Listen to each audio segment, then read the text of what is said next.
Hi and hello everybody and welcome to the London Call-In stream. It's great to have you here.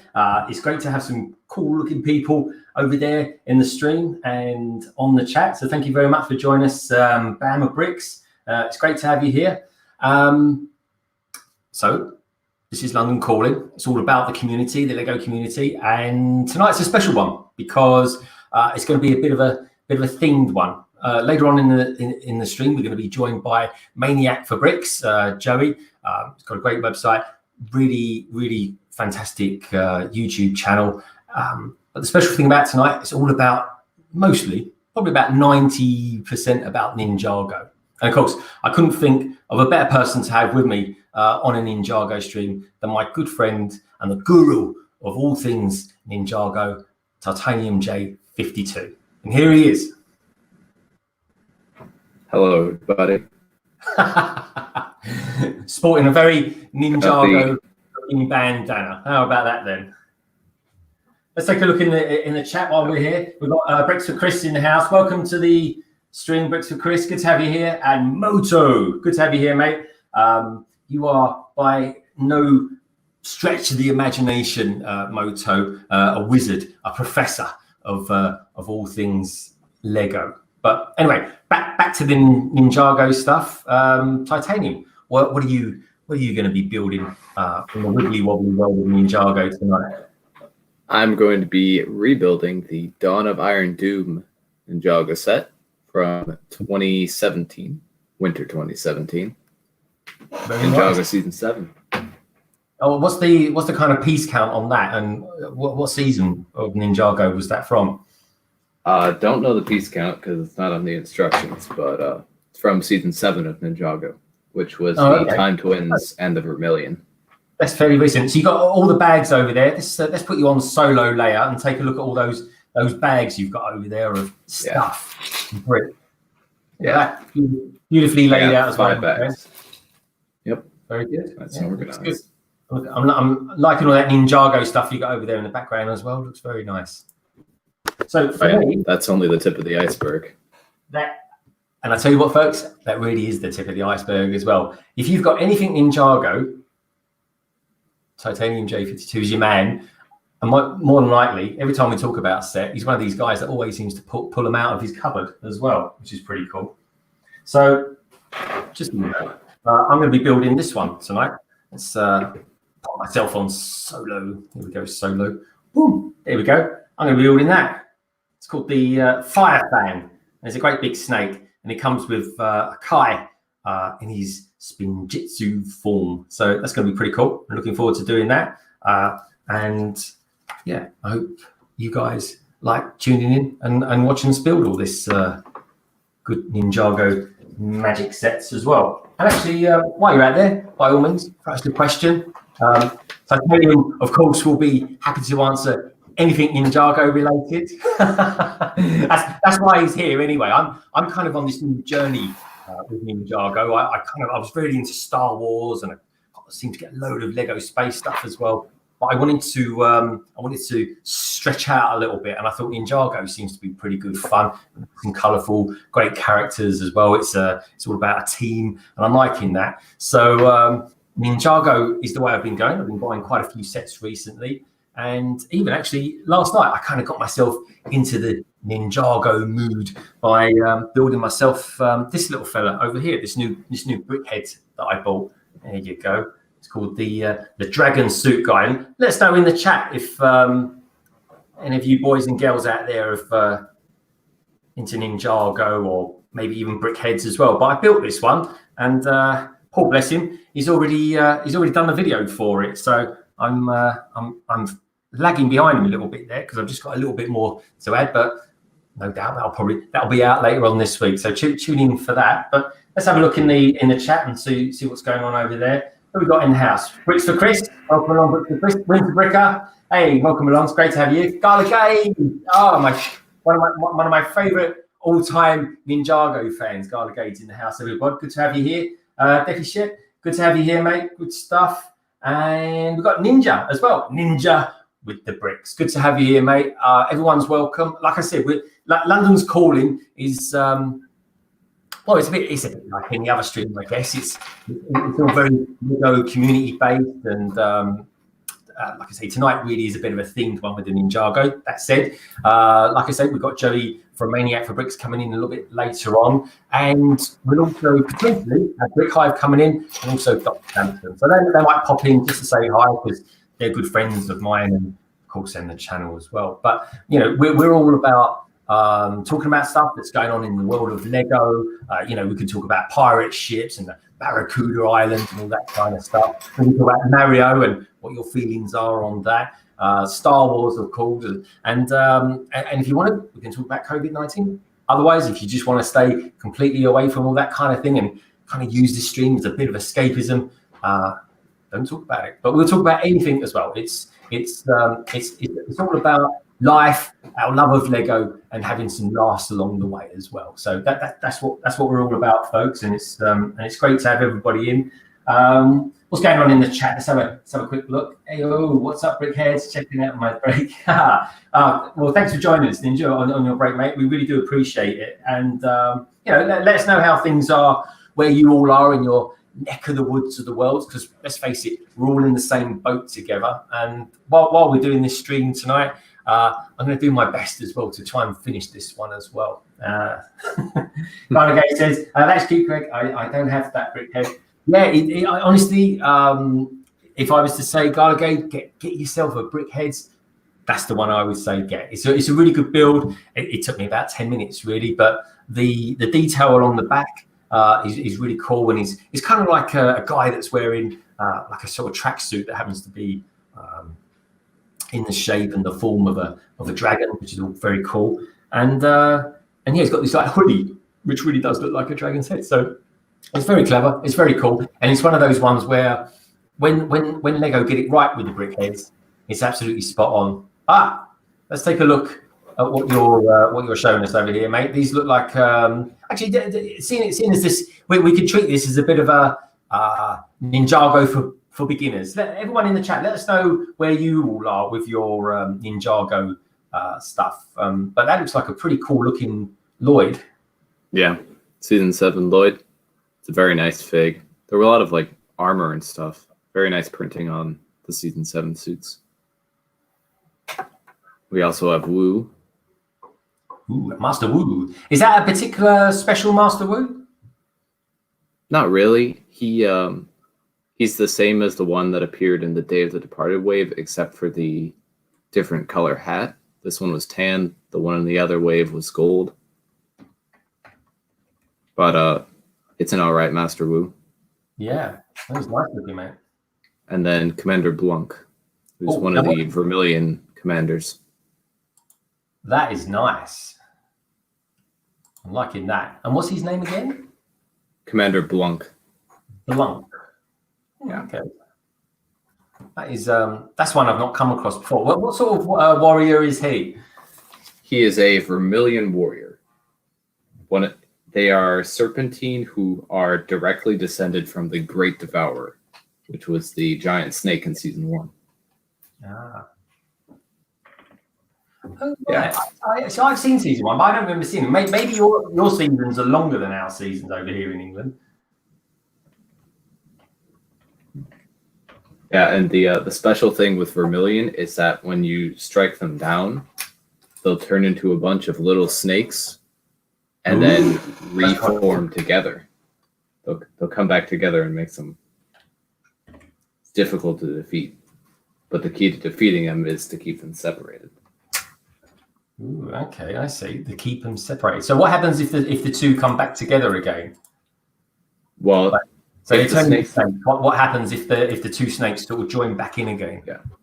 Well, it's usually a bunch of snakes, and then they join back together again and reform the warrior. Ah, I see. Clever stuff. I'm liking it. And they use the armor to keep themselves together as well. Oh, good stuff. That's brilliant. And like I said, everyone, if you've got any questions on Ninjago, throw it at us. We want questions tonight. We want to know what you're doing, what's going on. What have you been watching on TV? Is there anything particular good we should all be watching? Because let's face it, we're all kind of finding things to do at home. I'm kind of doing little domestic jobs here and there, and trying to build as much Lego as I can. But I'm also back to work now, but I'm working from home. So my studio, which is all this kind of stuff that you're seeing here, doubles up as my study as well. So, how's all that going? Garlegade, I know you've been having stuff and been doing bits and pieces. How is it all affecting you boys and girls out there? It'd be really good to know. We've got someone new in the house, not met you before, Debrix. Welcome along. Great to have you here, mate. Thank you for tuning in. Welcome to the stream. It's brilliant to have you here. Tonight's stream is all about mostly Ninjago. Probably bring in a few other bits and pieces. If Brick Hive comes in as well, you never know, he might be continuing building his camper van. But Maniac for Bricks will be in a little bit later as well. So Debrix says, I'm reorganizing my Ninjago minifigures collection. Now, Debrix, I'm guessing that you're probably from America, my friend, because Americans tend to put Zs where the Brits put S's. So let us know whereabouts in America you're from, north, south, east, west, or time zone. Titanium, are you central time zone? Yes, I am central time zone. Okay, good stuff. So I tend to stream with a couple of other Americans as well. I've got Brick Hive, so please do check out his stream. He does a lot of streaming, actually. Pretty much every time I turn my computer on, he's streaming, which is good. He's a pro streamer. And he's East Coast, and you've got Doc Sampson, who's right over there on the West Coast, and of course, we've got some Central Coast as well. So it's great to it's great to kind of bring the community together as much as we can. Oh, we've got someone in the house, Adakim07. Hey, welcome to the stream, my friend. Great to have you here. Keep the chat going, everyone. Let's get that conversation mixed up around there, and let's talk about anything you want to talk about: Lego, life, love, and anything that pops into your mind. Oh, there we go. That's I've not even started building anything yet, and already I'm going to be behind. So what have we got here then, my friend? So in the set, they decided to include a little speedboat for Lloyd because the location that they're in is a swamp. So it's never in the show, but it was a nice little build to include in here. That's nice. It's really nice. I'm liking that. And so is the main build obviously is the mech. Is the mech on the good side or on the villain side? It's on the villain side. Oh, it's on the villain side. So what was the name of this mech again then? It's called the Iron Doom. The Iron Doom. So what villain group gang does it come from then? Is it an Ninjoid? It's the Time Twins are the ones who run the villains, and they're commanding the Vermilion Warriors, which are racist. Okay, cool. Because so I'm like I say, I'm quite new to Ninjago. I've kind of watched a couple of seasons of it. We watched them. I read the magazines as well. So always check back on our back catalogue of videos because we review Hidden Side and Ninjago magazines and stuff like that. So I'm kind of collating all this, but that's the one I've never even heard of before. So Lego Lemaniac, welcome to the stream, Lego Lemaniac. Great to have you here, my friend. Just so you know, I'm using one webcam tonight, my friend, and that's simply because I tried two, and two could work, but I need to work on it during the week just to finalize it a little bit better. I tried XSplit as well. XSplit does work, but it's quite resource intensive. Now I've got a new PC, so I might be doing it with that. So next week, just so everybody knows, I'm going to be live streaming, definitely live streaming with my mate Brandon from over at Brick Hive. We're doing a transatlantic live stream on Saturday, so do tune in for that. We'll be popping out all the stuff on Instagram and Twitter and all that kind of stuff. Obviously YouTube as well, so you'll find out when that is. And potentially Friday, I'll be doing another London call-in where I should be, if all goes well, I'll be finishing off the 80 that I'm working on. So yeah, do tune in for that. We're making quite good progress on that. I say it's me. It's a ginormous 80 that's based on the official Lego set, except for it's much bigger. It's 2,500 pieces. And I've done a few streams on it already so far, but I'm just catching up with myself so that the last pieces I'll use for that stream will be the 8080 head itself. Anyway, let's have a look at the chat, see what people were saying.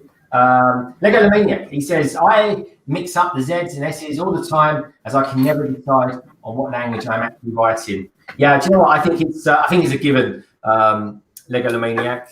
I think being a European, I think you're allowed to get your S's and Z's mixed up. But it's notoriously a very American thing, and S's is very much a British thing, I guess. And it's English as well, and we are English, so that's where the language comes from. Hey, Doc Sampson's in the house. Welcome, Doc Sampson. I sent you the link, my friend, so feel free to pop in when you want to.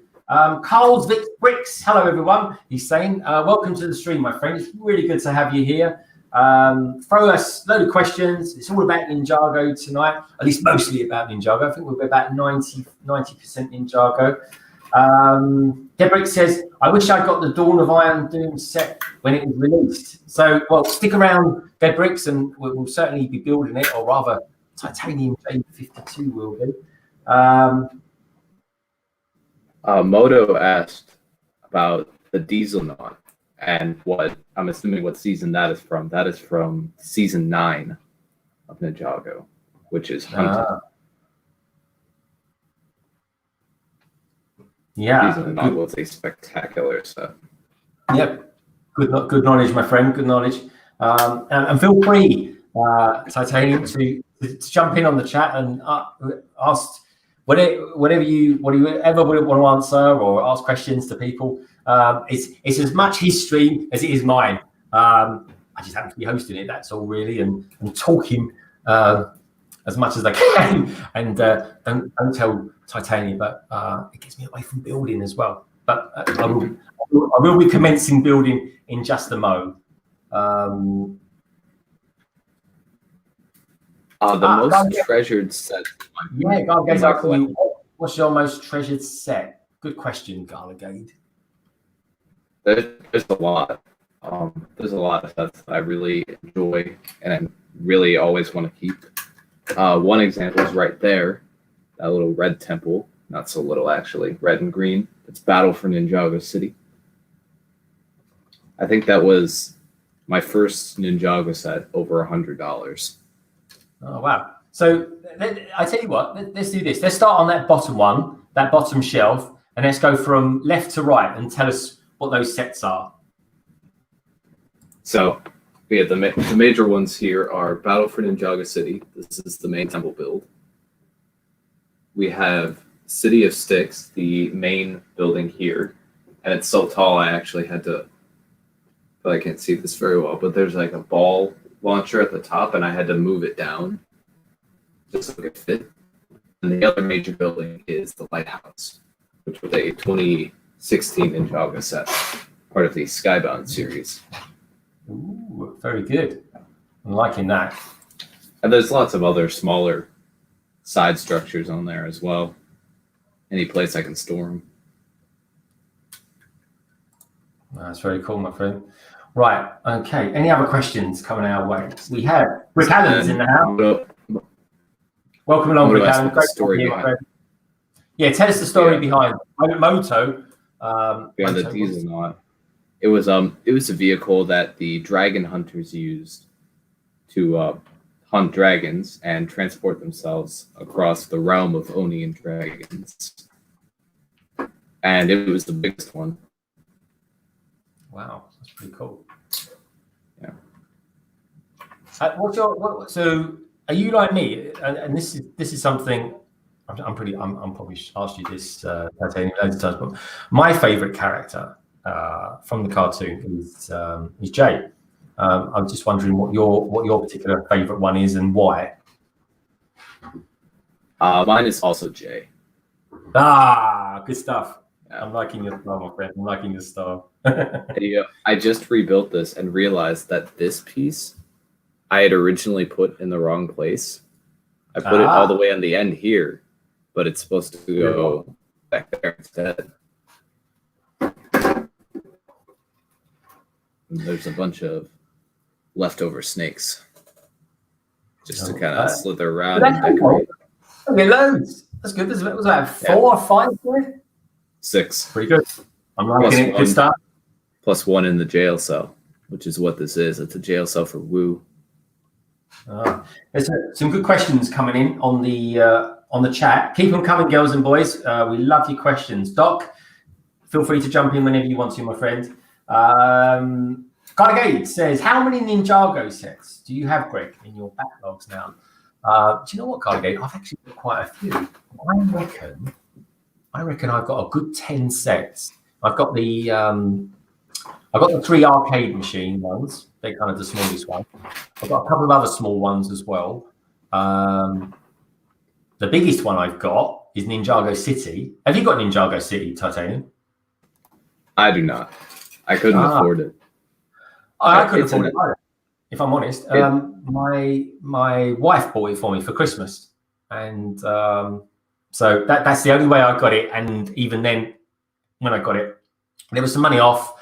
There was a really good gift with purchase as well. And that's the only reason I got it. But I will build it. But what I want to do, Garlico, before I do build it, I want to build up to it. So maybe one day I'll do something like a 12-hour stream, and I'll build it then. Maybe Lego Maniac, who's got lots of endurance on these long things, will join me one day for that. So, Garlico says, do you have all the sets from the Ninjago movies, Titanium? I do not. There was a lot of sets in that wave, and I was unable to collect all of them, but I was able to collect the majority of the ones that I wanted. So, well, that's good. And there's always eBay for the ones you miss out on. There's always eBay. Actually, I bought one last week. That was from the movie called Garmageddon. No, it's not Garmageddon. It's Garmadon, isn't it? Garmadon. What am I saying? I'm getting Armageddon mixed up with Garmadon. That's watching Picard this week. I don't know if anyone watches Star Trek Picard, but yeah, Garmadon got a mention in it, but not Garmadon as we know it, folks. Someone quite different. MJ Bricks is here. Welcome along, MJ Bricks. Great to have you in the house, my friend. Fire any sort of questions that you want. At the beginning of this, the first few hours is going to be very Ninjago based anyway. We'll be streaming tonight for about 2.5, 3 hours maybe. We'll just see how it goes, see how the energy flows and all that stuff. So keep it all coming. Good to see you, G20. Great to have you here, my friend, as always. We've got a good 10 watching us at the moment. So yeah, keep it all coming. Stay engaged, and yeah, we'll do our best to answer as many questions as we possibly can. Of course, if I don't know the answers to any, I'll just fire at Titanium. He's the brain. Like I said, I'm supposed to. He's the brain. But if you guys want to talk about anything, like I don't know, off the top of my head, let's think the Barracuda Island, Mario, any new Star Wars stuff? Oh yeah, Star Wars helmets. What do you think of those? Would you prefer the busts, or do you like the helmets? And you get the choice of the helmets as well. Are they any good? Do you like those? And then, of course, anything else that pops into your mind? Mario. What do you think of Mario? And, of course, the new Pitbull minifigures 20. What do you think of those? Do you think it's a bit of a letdown, or do you actually really like them? Do you think some of them are quite inspired? For example, you've got the, I think the Rocket Girl. I think that's quite a cool set. And I'm liking the Brick Man as well. I think he's pretty cool. So we've got lots of love going on in the chat tonight, especially from Darla. She's saying, "Hi, MJ Bricks, another Ninjago expert." MJ, I didn't know you was a Ninjago expert, my friend. So I'll bear that in mind for the future, my friend. If you ever want to join us on a stream, you'll be more than welcome to. So you get MJ Bricks says, "Hey, Gadagad, hey, J Bricks." Yeah, it's pretty cool. Pretty cool. And of course, being that we are, at least that's what my idea is, that we're very community based. Everyone, please do look at each other's channel, more specifically, not just willy nilly stuff. Look at your own channels, look at everyone else's. And if you like the channels, please do subscribe. And if you're new to London Blue Bricks, please do subscribe to us as well and kind of become part of the LBB family as well. But anyway, I'm chatting for England here. I need to start building something. So let's get up a set and let's get building. There we go. There we go.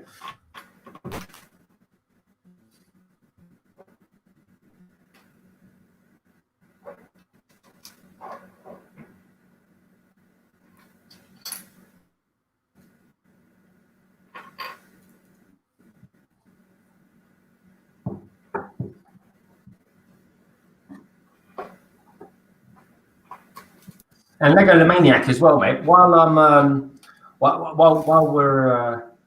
getting my stuff together for all this to start building something, tell us in the chat a little bit about what you've got coming up as well from your good self on May the 2nd.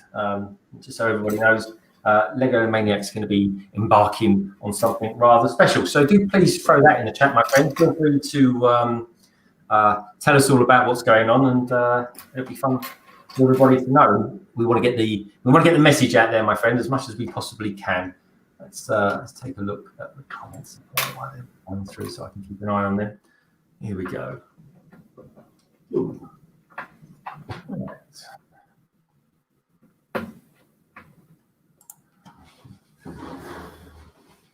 How's your build going over there, Jay? Build so far so good.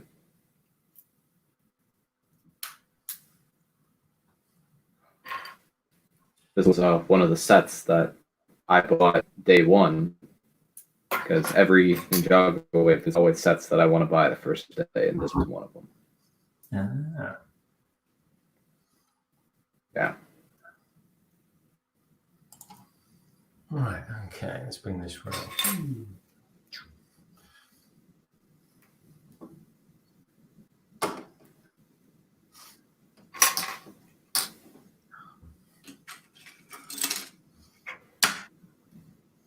So how's it been in where you live, Jay? What's been going down in and around your area? Are you guys on lockdown at the moment, or? Yep, we are on the stay-at-home order, which is like if you need to go out for essentials, groceries and such, that's okay. You can go out and walk the dog. I went for a walk the other day, and it's very quiet. Not a lot of vehicles on the road. I only went around the block. So it's very interesting. Are you using the time as well to kind of get back, kind of work through your backlog of Lego sets, or are you quite up to date on that already? I'm always up to date on my backlog. I build sets pretty much right when I get them. Do you? Yeah, or within like the next couple of days of getting them. Oh, depending you are on a what man it is. after my own heart, my friend. Oh, I tell you what I did buy the other day, Garligade. I got myself a pretty cool set. I got myself the is it called the Golden Mech? It's the remake. It's kind of white and gold, so I'm presuming it's called a Golden Mech or something like that. Have you got that one, Jay? Yeah, I do. It's sitting on a shelf that is currently out of reach, but I can maybe get it down later. Is that the original one, or is that the newer one? The legacy version, updated from the original. Galligate says, I'm new to the cartoon series. Do you think I should watch the series from the beginning, Jay? Or do you think I should start from the newer series? Definitely start it from the beginning. Yeah, I'm a bit like that. My wife much more so. She's really into. She has to watch things from the beginning. She can't. Like, we had Gavin and Stacey on over Christmas. Did you guys? Anyone out there from the UK? Did you watch Gavin and Stacey as well? Anyway, so I just said, just watch it. It'd be fine. But she was very adamant she didn't want to watch it. But luckily, in the end, I managed to talk around to it. But yeah, it took some persuasion, I have to say. But what I will say, Garligade, is that I think it's really good. I finished season 1 fairly recently, and yeah, I have to say I thought it was pretty good actually. Do you know what the funny thing is? There's a really good chemistry between Garmadon and Lloyd. I mean, there's obvious reasons why when you find out, and I don't want to give too much away, unless of course you've seen the film, and then you'll kind of know all about that. Okay, I see how that goes now. But I don't know what you think, Jay, but I think for a villain, Garmadon is actually quite fair. Do you know what I mean? Yeah. I mean, he's always out for himself, but he does kind of think of his of Lloyd in quite the manner that someone in his position would. Yeah. But, Yeah, like even with his ambitions, he still thinks of his son. That's quite a good way of putting it, actually. His ambitions. I'm liking that. Hey, Aaron Lade, welcome to the stream, my friend. Good to have you here. All right, I've got these funny little bits here. Got these little horns coming out of here. I'm guessing this is, I'm not quite sure what part of the snake this is to start off with. But MJ asked if I've seen the new Ninjago leaks on Instagram. I have. They seem very interesting. And basically, the ninja are getting some armor upgrades. They look a bit like knights. I think they do as well. And knight seems to be quite an in thing at the moment, because in the last collectible minifigure series, we got a knight, and in the new collectible minifigures, guess what, Titanium? We get another knight. Yeah, we get another knight. So someone there at LEGO really does like their knights. So let's do that. So I'm interested to know what do you people out there in the chat think about the new collectible minifigures? Do you like them? Have you seen them? I mean, there seem to be plenty of YouTube channels out there purchasing them. So I'm kind of guessing that they're kind of out there already, or am I being a little bit premature in thinking that? Okay. I always find these tricky. I always find these slopes, these particular sort of angled slopes, tricky when I'm following instructions. I'm looking at the instructions in one direction, and then what's happening is I'm kind of building it in another direction. So maybe I need to get some tips off Lego Maniac to do stuff like that. But Lego Maniac, while you're out there, I just wanted to let you know I tried a couple of the things you suggested the other day, and I think generally they're very good. So pop him there. So I've got a new laptop recently, and I'm going to be using that for kind of doing a bit more video editing and streaming and stuff like that. But I have got an idea, Lego Maniac, whereby I can use two cams with not at the same time, but I can get two cams working with StreamYards. So I can be chatting with people and all the good folks out there in the stream, and I really, of course, appreciate every one of you being here tonight. I can talk to you with a face cam on now, which some of you might like, and some of you might be absolutely terrified by. But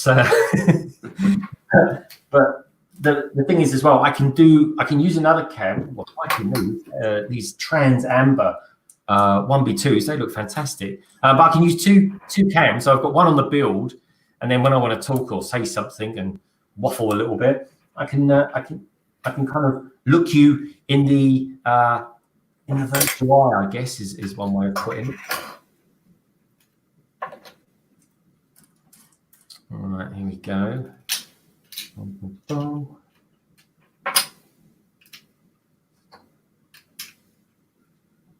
Right, let's get that. I'm going to finish these bits off, and then I'll get myself busy in the chat again. So what's the on your set, Titanium? What's the section that you're building next on that? I'm currently building kind of the bottom section, And I'm almost finished with it, actually. Okay. So how many Ninjago mechs have you got? A lot. That sounds like more than a couple. Yeah, I've got most of them. Oh, good stuff. I think I've owned pretty much all of them at one point or another. Really? A few of them may have been dismantled now. Like, I know I had the original golden mech, but that was dismantled. Oh, okay. Because I was young and foolish. Young and foolish. Young and foolish. Well, I'm young at heart. I wouldn't say I'm young, but I'm not old as well. We're as young as the Lego set, we feel. I think that's a nice way of putting it. I'm interested to know, out in the chat, girls and boys, tell us about your mechs. Do you like collecting mechs? I mean, it doesn't have to be just Ninjago mech. You can get mech from Marvel superheroes, DC superheroes. I know there's been a couple of really good Batman ones out there as well. And what about, what's that other one called? Overwatch as well. What about some Overwatch mechs? They look pretty good. I think Paul's got a couple of those. So yeah, well, let me know what mechs you lot out there like to collect. I think Lego does some really particularly good mechs, and I think those new ones that are out there from Marvel superheroes, I think they're meant to be quite good actually. I hear they look pretty good. I wasn't a fan of them necessarily at first, but having seen them, and especially the Iron Man one, I think it's pretty cool. Right, how are we getting on with that? Well, there's loads of them. I like that. Oh, it goes around that way. Okay, cool. So the hardest part about hosting a stream, as anyone will tell you who hosts streams, is keeping up on the chat. So keep the questions coming, and I will be with you very soon. Just having a look. Garlic says, I have the Ninjago movie Fire Mech to build, and that's the one mech I have. I tell you what, Garlic, I was really lucky. That was one of the first mechs I got, and I bought it and did this titanium. I actually got it from a pharmacy of all places. Quite randomly, I was looking on the Boots website, which is a pharmacy here in the UK. I don't know if you have Boots in America. I'm not really sure you do. But anyways, I'm looking on there, and they had this random Lego sale. And I'm like, what's Boots doing with Lego? They sell ibuprofen. They sell anti-inflammatory stuff. What on earth has that got to do with Lego? But anyway. That goes in there like that. Anyway, so I was looking on there. Oh, that's quite cool, isn't it? Yeah, there we go. Look at that. So anyways, I just happened to be randomly looking on their website, found it, and it was something like £35 or something like that. It was quite peculiar. Wow. Yeah, it was like way lower than it normally is. Well, that's a quite nice little thing. That for an element, folks. It's quite nice, isn't it? And that. Okay, so that reinforces that. What else we got out there? Aaron Lade says, I don't have any Overwatch. Well, do you know what? I actually have a couple of pieces, and my first mech that I built ever was an Overwatch mech, and that was the Wrecking Ball, and that's quite a cool set. If anyone's interested, I can always get it off the shelf and show you a little bit later. But yeah, I quite like Overwatch. I don't play the game. Let me know if you play the game. Do you think the Lego, how can I put it, the Lego interpretation is a good interpretation of it? But people as a whole seem to genuinely like them, so that's good. I've got some nieces and nephews that play Legos or play the Overwatch game, and they seem to think, oh, that goes like that, does it? They seem to think that it's actually pretty good. Okay, so we seem to have in the green room, ladies and gentlemen, boys and girls, our very own ninja, and this ninja is a very special ninja because he's a really good friend of mine. He's a good friend of the channel, and I recommend everyone to go over and check him out. Ladies and gentlemen, I give you Doc the Samson. Hey, Doc. Ninjago Doc. Welcome to the stream, my friend. And I couldn't leave Jay as the only one with the headband. Look at that. Oh, see, I should have got a headband out as well. I should have got my John McEnroe one out. It's good to have you here, my friend. Right. Let's switch round and see what's going on. But the only bad thing is I'll be building the Star Wars, not the Ninjago. You're allowed. The reason you're allowed, you're allowed in the stream so long as you keep wearing your bandana. Okay. Unless I'm presuming there's no one in the stream or in the chat that can read Japanese, but what it actually says is, "I love Ninjago" in Japanese. Oh, look at that! I do have my Ninjago dragon. Oh, look at that! Yeah, that's it. You're in. If you got a bit of Ninjago, you're in. It's like, look out, ninjas! I'm coming for ya. Yeah, The evil bad guy. The evil bad guy. Unagami. Yeah. Now, what's his name? Because I think he's got some really lovely prints on his torso. Yeah. His name is Unagami. We don't know much about him yet, but he's part of the latest season. He's a mystery. That is pretty cool. Scott's kind of lame. I'm disappointed by Scott, but other than that, everybody's okay. I like their new, video game forms and all of that. Scott's some kid that they met in the video game world. No, yeah, but what is so it's Scott his name, yeah? Yeah. Yeah, I don't know anything about Scott, but I honestly, if they're ever going to do something like a crossover with Hidden Side, he's got to be the character that will do it. It has to be. Well, yeah, because he's Jack with just a different variation on the shirt and everything. Yeah, but no, it's crazy. Anyway, talking of characters, Doc, one of my friends and someone actually I recommend to everyone to subscribe to, as well as Doc, as well as Titanium J, a very good friend of mine. I always think of him as my brother in the wibbly wobbly world of YouTube. That is my transatlantic partner, Brandon from Brick Hive. Welcome to the stream, my friend. Hello. How you doing? I'm doing okay. I'm like, what? You know what? I was only thinking to myself, probably about 20 seconds ago, God, it's been ages since I've seen Brick Hive do a stream. Yeah, I know. He's always doing his own thing. You know what I mean?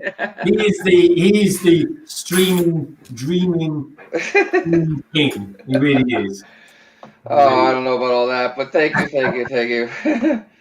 How are you today, sir? I'm very well, my friend. I'm very well. So I knew we was going to have some a good legion of Americans in the stream. I thought I'm going to cap America with my Gap top as well, which is pretty funky. So just so everybody knows, Brick Hive's building a pretty special set today. This is the Volkswagen Ninjago camper van. I think you should show us where you're up to on it at the moment, mate, because it looks like it's a pretty splendid build. Look at that. Yeah, so that's obviously the floor. I got the engine built back here. So yeah, basically kind of finishing up the chassis.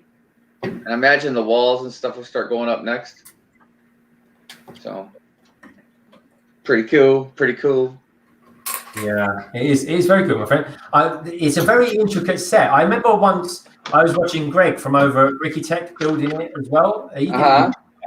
And I tell you what, there's a lot to that set. And if I remember rightly, I don't think the bags are numbered, are they? No, they're not. Ah, see, and that throws it. And I tell you what, with this AT-AT that I'm building at the moment, my God, it's so different building. Yeah, somebody mentioned you when I was talking about how the bags weren't numbered because they were talking about that AT-AT set you're doing. I'm doing pretty well on it, actually. I've built quite a lot of the body. When Doc comes back in, I'll show you where I'm at on it because it's, I've got to say, my friend, I'm looking forward to seeing that, man. What I'm going to do, I'm probably going to do another stream on Friday. I've got some parts coming.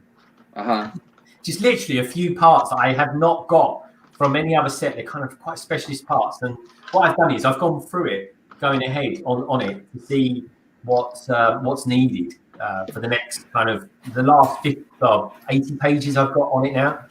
And so, I mean, you're buying them like pieces, like you didn't buy everything at once, right? You're just buying them pieces at a time? No, I thought I had them all. That's the thing. I thought I had them. So what I did was, and I don't know if anyone else out there has ever done a custom box before.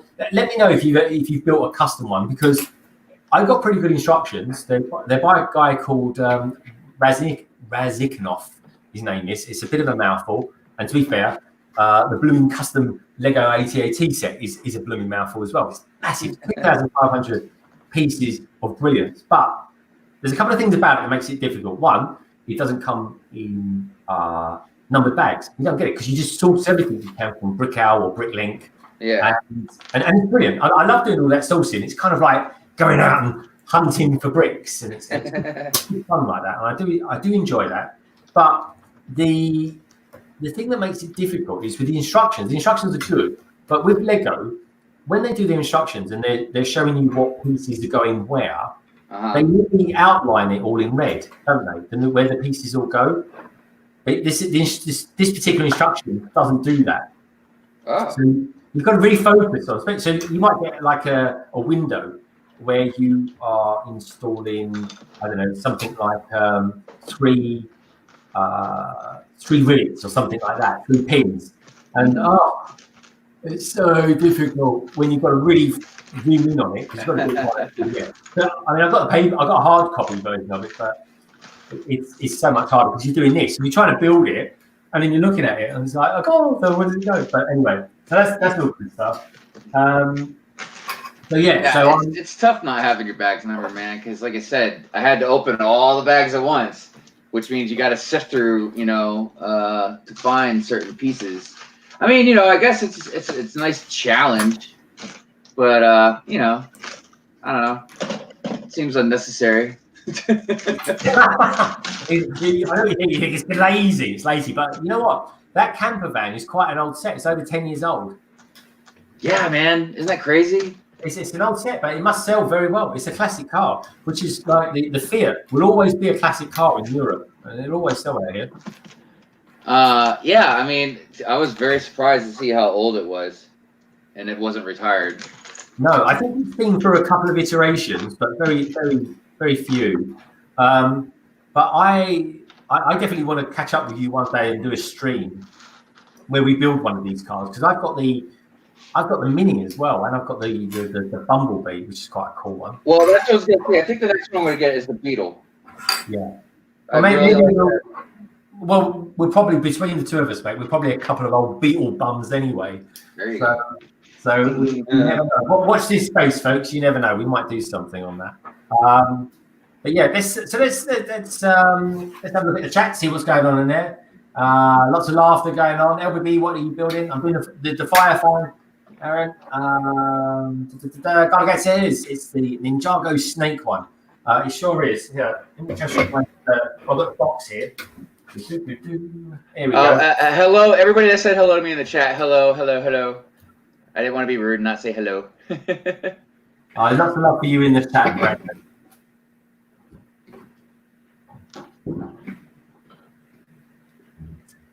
Aaron, I would love to get up to 1K one day. I'm lagging behind Brandon, but that's probably down to the fact that I'm not streaming as much as he is, or putting out as much content as he is. But he deserves it. Brandon deserves it because you're putting in the mileage, Brandon. That's for What's sure. that? Your subscribers count. You're nearly at 400. Oh yeah, I know. I hope it's not weird that I'm excited to get to 500 so I can do my first giveaway. Like I'm so excited to do that. I don't know why. I don't know why I'm so excited to give stuff away, but I am. It's a cool thing, my friend. And do you know what? Each and every one of you out there, if you're new to LBB, please do subscribe, and subscribe to everyone else in the chat as well. We're very communal here, very gregarious, shall we say? But yeah, I do. I still want to get to 1,000. I want to get to 400 in my next milestone. So, well, congratulations on passing 350. Yeah, we did that. I think that was yesterday afternoon. So yeah, I meant to tell you that. Yeah, so I really appreciate that. And I've got to say, I don't know about you, Brandon, but every time I get a subscriber, I'm like, yes.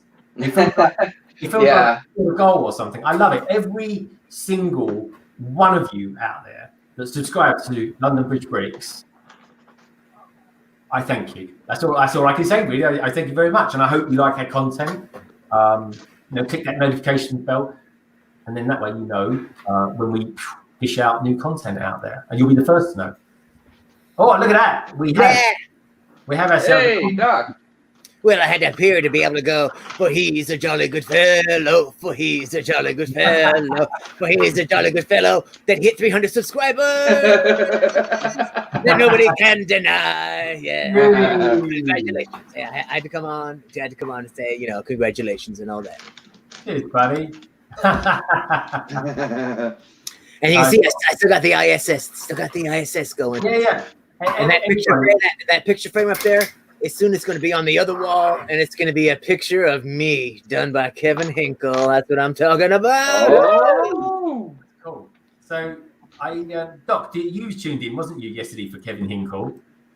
Did I what now for Kevin Hinkle? Did you tune in yesterday for his Friday draw? I think you were there. Wasn't you? I was there for like the first hour and a half, hour and 40. I wasn't there for the very fit. I didn't reach the color portion of the show, dag nabbit, but So I'm doing I'm doing this series of live streams, so people can watch me building the AT-AT. And so I said to him, like, because he was asking at the time for people to give him ideas what to draw. So he's done me an AT-AT. So like you and I have got for Voltron. He's drawn me that. So I should be doing, as long as I get the parts, I should be getting the parts Monday, Tuesday, or Wednesday.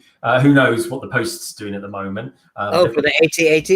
Yeah, I've got just a couple of parts. That's all it is. They're only minor parts. It's kind of like some big pins and stuff like that. And because what happened was I took some advice. This is the thing, guys and girls out there. When you build something as vast as 2,500 pieces, when you've got no bags, they're not numbered, you just get it all out.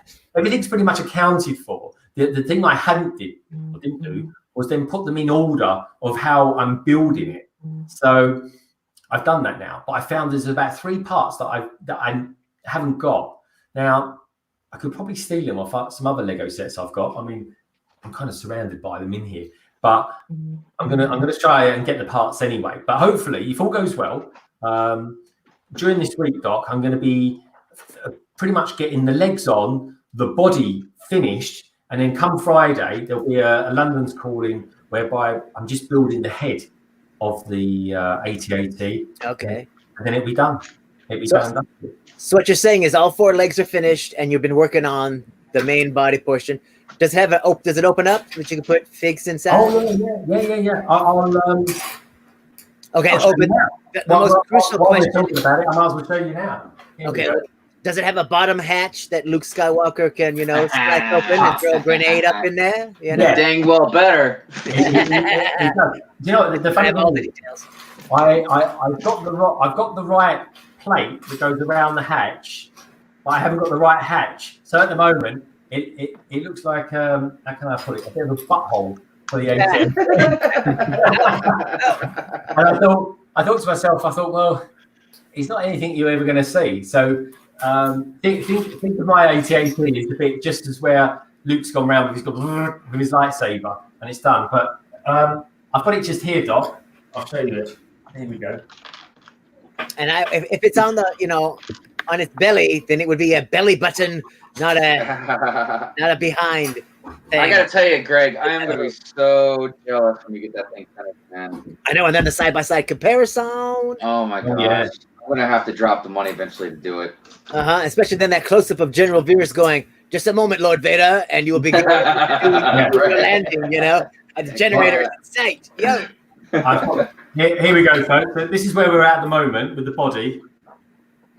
Oh wow! Look at that. That is beautiful. Yeah, it's like, The problem is with these, they fall off quite easy. These discs. but that's because the way I'm handling it. So let's do that. So here we go, round here. This is the best bit, Brandon. Check this out. Look. Ah, there we go. Look at that. And I tell you what, the way So you can actually use it. You could actually put the figures in there. Oh yeah, and I got the figures ready and waiting for it as well. There we go. Oh yeah, they'd be working positions like they're handling munitions and whatnot to like load the main guns and Ah, man, I'm already out and board and whatnot. Rappel down with their little ropes and whatnot. Oh yeah. Yeah, man, it's brilliant. All right, time for a giant planetary mock built by London Bridge Bix. Oh, well, I've even got like a mini Hoff for it as well. I've been kind of collecting a few bits and pieces when it comes to Hoff stuff. So I see if I can reach a leg. Give me a second. And this might sound strange, but I'm just going to go and grab a leg. there you go. Yeah, I mocked him heavily because he barely even got 1 foot built on that leg the first episode. So I mocked him. You're good for motivation and inspiration, Doc. Yeah, the very next one was just like, look, 3 legs built. Second episode. Look at me go. Now, Jay, is that something new? That's something new, isn't it? Is that the Sang Fang? No, this is a few years old. Oh, but you're just reassembling it after. Yeah, I demolished it yesterday so I could reassemble it today, so that I had something to build. Demolished it. So which one is it then? This is the Dawn of Iron Doom. Oh, cool. One of the cool things about this is that it comes with all 4 time blades. Uh-oh. Yeah. That looks like something out of Magic the Gathering. Right, let's have a closer look at that, Titanium. Let's put you on. Let's give you the screen. Come on, my friend. So, wow, all 4 time blades. Yeah, I'm loving that printed tile in the center. That is, dude. Oh my gosh. Oh, come on. Oh, that is awesome. Because it would spin as it goes through the time portal. Yeah, it's a clock. Okay, so is the ninja team technically only 4 ninjas or 5 ninjas? Technically now it's 6. Oh. So during that time war, there was only 4 ninjas, and there were samurai or whatever she's called. But all 6 ninja were involved in Hands of Time, but there was also a Samurai X, Samurai X, which was Naya, wasn't it, or Nia? No, Nia was the original Samurai X. Isn't she still a samurai now, or is she actually one of the ninja team? She's a ninja now. What happened? What is it? 11? Season 5. Oh, check me out! I am way behind. Okay. Dude, you guys keep talking about it. I'm going to start watching it soon. Well, people say to start after the first 2 seasons because they're like the first 2 seasons are pretty kiddie, but then it gets kind of The first 2 seasons are wonderful. Oh, okay. Well, I'm just saying. You got to start with the beginning. I'm just saying what some nitpicky people have said about it. Yeah. I could be nitpicky. No way. If it's a show that's made for kids and people are complaining that it's too kiddie, I'm just kind of like, it's a kid's show. How could it be too kiddie? Yeah. You know what I mean? Whatever. And you have to start from the beginning. Yeah, I guess. Understand everything. Yeah, I think that'd be the best way to go, to start from the beginning. And the movie has nothing to do with the Ninjago other series, right? They're exactly. totally. What? It's like a totally separate thing. Yeah, they're not even related. Really? Hey, Studios, welcome to the stream, my friend. Good to have you in the chat. Welcome along. I think they have the same names, but that's about it. Yeah. So it's like a parallel Earth. Is Garmadon still Lloyd's father in both universes then? Of course. Of course. He's just like, of course, don't be dumb. Okay. But in the TV show universe, Garmadon's a bit more considerate of his son. He's really considerate of his son, I think. Yeah. Like, he is quite fatherly, to be honest, too. Yeah. Well, he didn't know that his son was born, or did he name him Lloyd? Lloyd. Well, in the movie, he named him Lloyd and made a big scene out of it. But in the series, I don't know. Well, in the series, he still had his son. Okay, so he knew it wasn't like it was hidden from him until like later on. It was like, oh. Yeah. But then he turned fully evil and tried to take over Ninjago. Well, that happens. I can't blame him. Yeah. Yeah. Yeah. Someone's got to do something, haven't they? Let's face it. You might as well try and take over the Ninjago. It was getting boring in town. Come on. Yeah. So, Brandon, this is the leg. Oh, there we go. Oh, this goes so. Okay. Let's make me bigger. There we go. Oh yeah. Well, there's my. Dude, that's some good detail with that, man. Oh yeah, no, it's pretty. Yeah, even around this side as well. Look at that. Look. Yeah. Oh gosh, I'm definitely gonna have to. I mean, the cool thing with this is the instructions are free, but and all that. It's all articulated as well. Look, see, it's one of the best ones for that. For sure. That's why I was asking before, and the when I messaged you about, like certain stuff I was curious about. Yeah, it's certainly not cheap, but I tell you what, it is a great set. They make a really good job of it, and But it's not horrible either, to be honest with you, dude. Oh no, it's not horrific, and it's probably about anywhere about 700 pieces bigger than the average kind of UCS set as well. I mean, because that size is great. Yeah, no, it's very cool. And we've got Mr. Hinkle Drawers is in the house, everybody. Welcome along, Kevin. Great to have Hinkle. you. Kevin. And Ukulele Kid is here. Fantastic. Ukulele Kid? Yeah, Ukulele Kid. I love that name, Ukulele Kid. That's a very cool name, my friend. Yes, do you know what? I don't know if it's me or I don't know, maybe just the way my brain works. But when I saw it, first of all, I was like, oh, it's someone here called UK Kid. Someone else from Oh, yes, fantastic. We've got someone else in there. But that's Ukulele. So sorry about that, Ukulele Kid. But anyway, good to have you here. Kevin, I was telling everyone earlier on about the AT-AT that you drew for me yesterday. So if anyone likes to watch, how can I put it, an artist, a true artist at work, please do tune in to Kevin Hinkle. He's got a great YouTube channel, and behind that great YouTube channel, you've got a fabulous artist as well. And I've got to say as well, talking of artists, you've got Doc Sampson as well, who's an artist in his style of art. What? Also, someone that does a bit of art here and there, and recently drew a sig fig was Brandon from over at Brick Hive. Brandon, that was a good video, mate. I enjoyed watching that. Thanks. I'm gonna draw another one. It was good. It was good, but he hated it. He was just kind of like, there's the biggest critic. There's his biggest critic right there. Yeah, I think artists are. I liked it overall. I just once I got to the head area and once I had finished it and stuff, I was like, you know what? I was like, I don't really like this. So I'm gonna do another one. The same thing. I'm just gonna do it a little bit better, and then I'll add detail and color. But I think what Mr. Hinkle does is amazing because he draws stuff like on the spot. Yeah. Like, when you're talking about stuff, and does it well. That's the key part. And we get demanding too off that, Kevin.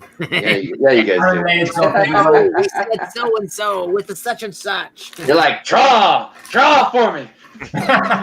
Aaron, thank you for tuning in, my friend. It's been great to have you here, and you're always welcome. So please, by all means, pop back in and do check out everyone else's channel that's Bye, Aaron. Here today. It's been great to have you, my friend. Thank you for everything. I like it when we see new people, man. Oh, I do as well. I like how regular. It's a bit like going down the pub, seeing all your regular friends down there. A bit like a scene out of Cheers, and it's just nice. It's community. We're all part and parcel of the community. And I tell you what, folks, the community at the moment. Alexa, stop. Alexa. Fantastic. I thought one. I tell you what, when Alexa doesn't do as she's told, you're like, Alexa, for God's sakes. I can really quite a bit aggy with Alexa from time to time. Is anyone else in the chat like that? Do you get a little bit aggravated sometimes with Alexa when she's kind of just making up stuff? I got a thing, right? When I speak to, I don't speak to Alexa. I mean, if anyone has deep and meaningful conversations with Alexa, you've got issues. But you know, the funny thing is, I'll say the A word, just in case you boys and girls out there have got Alexa. Anyway, so when I set an alarm, I'll say A, set timer for 20 minutes, something like that. And then when I think to myself, oh, actually, no, I don't need that timer now, I'll cancel it. I'll say A, cancel timer. And she will always say to me, or it will always say to me, I haven't got any timers set. And I'm like, well, you have.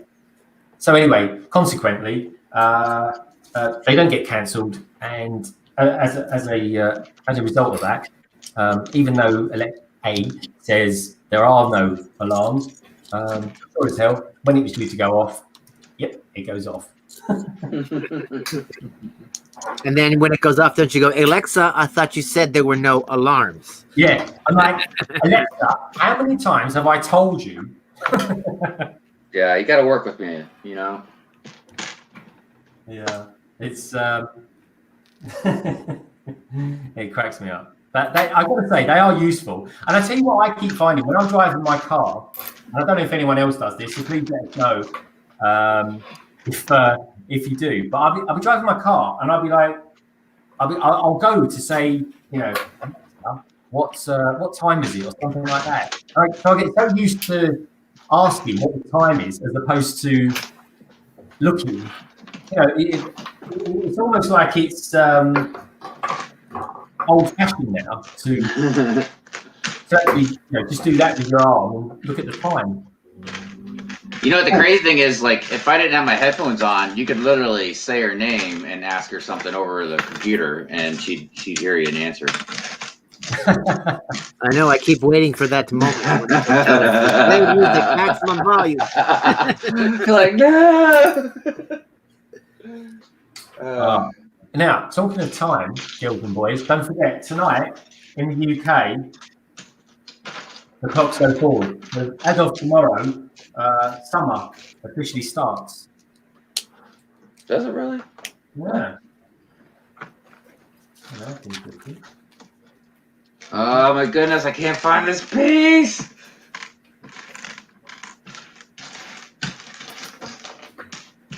Yeah, I've got a piece missing as well. Oh God, you're killing me, Lego. Okay. All right, come on now. Seriously. I just finished the mech. What? Oh, there it is. Hey, Stan's biggest fan. Welcome to the stream. Right, let's take a look at this Mega Mech. Mega Mech coming up. Look at that. Now we got the arms. Is there a minifig in it? I didn't put the minifigs in it, but I can. Let me get the Time Twins, the Chronix and Crux. And I'm like, oh, there are two people that ride this thing. Yeah. Mechs are cool. Sure are.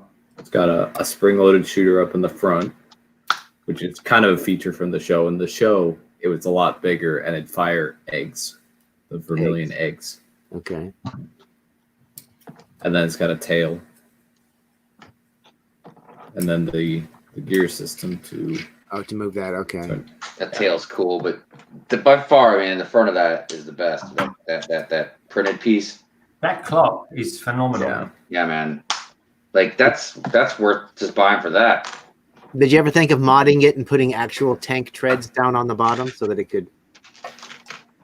No, I never thought of doing that. Maybe one day I'll make it a lot bigger. Maybe make it minifig accurate.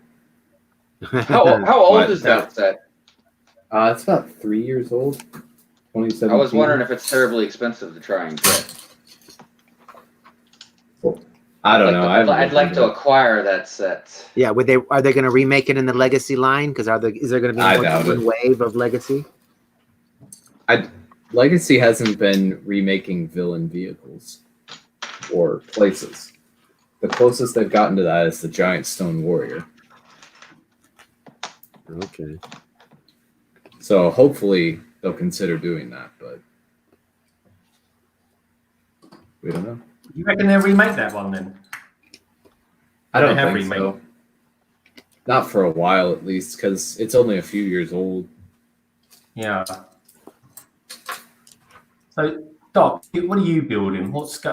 Show us a little bit about Doc's building the special crossover summer special of Star Wars when it met Ninjago. So let's I have my Ninjago headband on. Yay! But exactly, you rescue the princess, and I'll turn off the shield generator. Oh, now that is a classic Ninjago episode. Exactly. I think it was part of the season. Brixo Studios. I think he's mentioning what Titanium 52 just showed us, saying that's. Hold that thought there, Doc. This is the tea seller. This is the guy that sells Master Wu his tea. This is the tea. Yeah. It's the tea. The traveler's tea, isn't it? Yes. Titanium. Yeah. So Doc, that particular headpiece that you had there, that was a new piece, wasn't it? That's the new hood.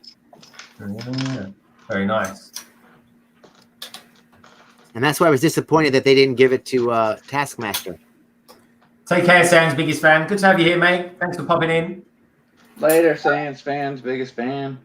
Doc, Mr. Hinkle Drawer says, Doc, did you inspect the goods? Good state from travel. I'm not quite sure what you mean by that. The envelope is. I showed the envelope on the. I haven't opened it yet on camera. You mentioned on Instagram, my friend. That's very much welcomed. I really appreciate that. Just out of interest, now Brick Hive, you're probably one of the few people I know in the Lego community that's quite active, not only on Instagram but on Twitter as well. Have you got a preference of which one you prefer? Definitely Instagram, but there are a couple things that really irritate me about Instagram. But I mean, nothing too crazy. It's just, I don't know. I don't like how you can't put like links, in your posts. Yeah, I agree, 100%. I mean, what is that all about? I do not know.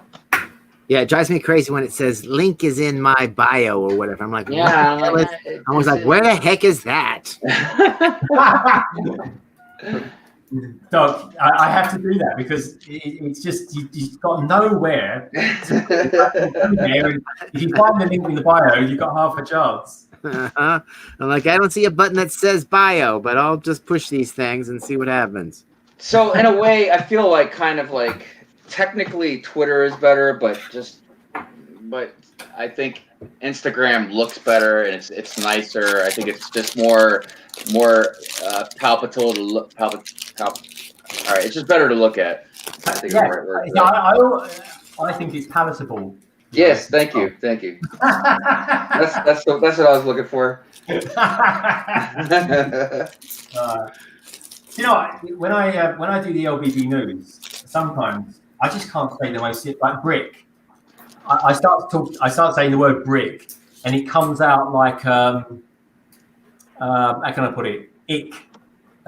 Without it sounding like a naughty word.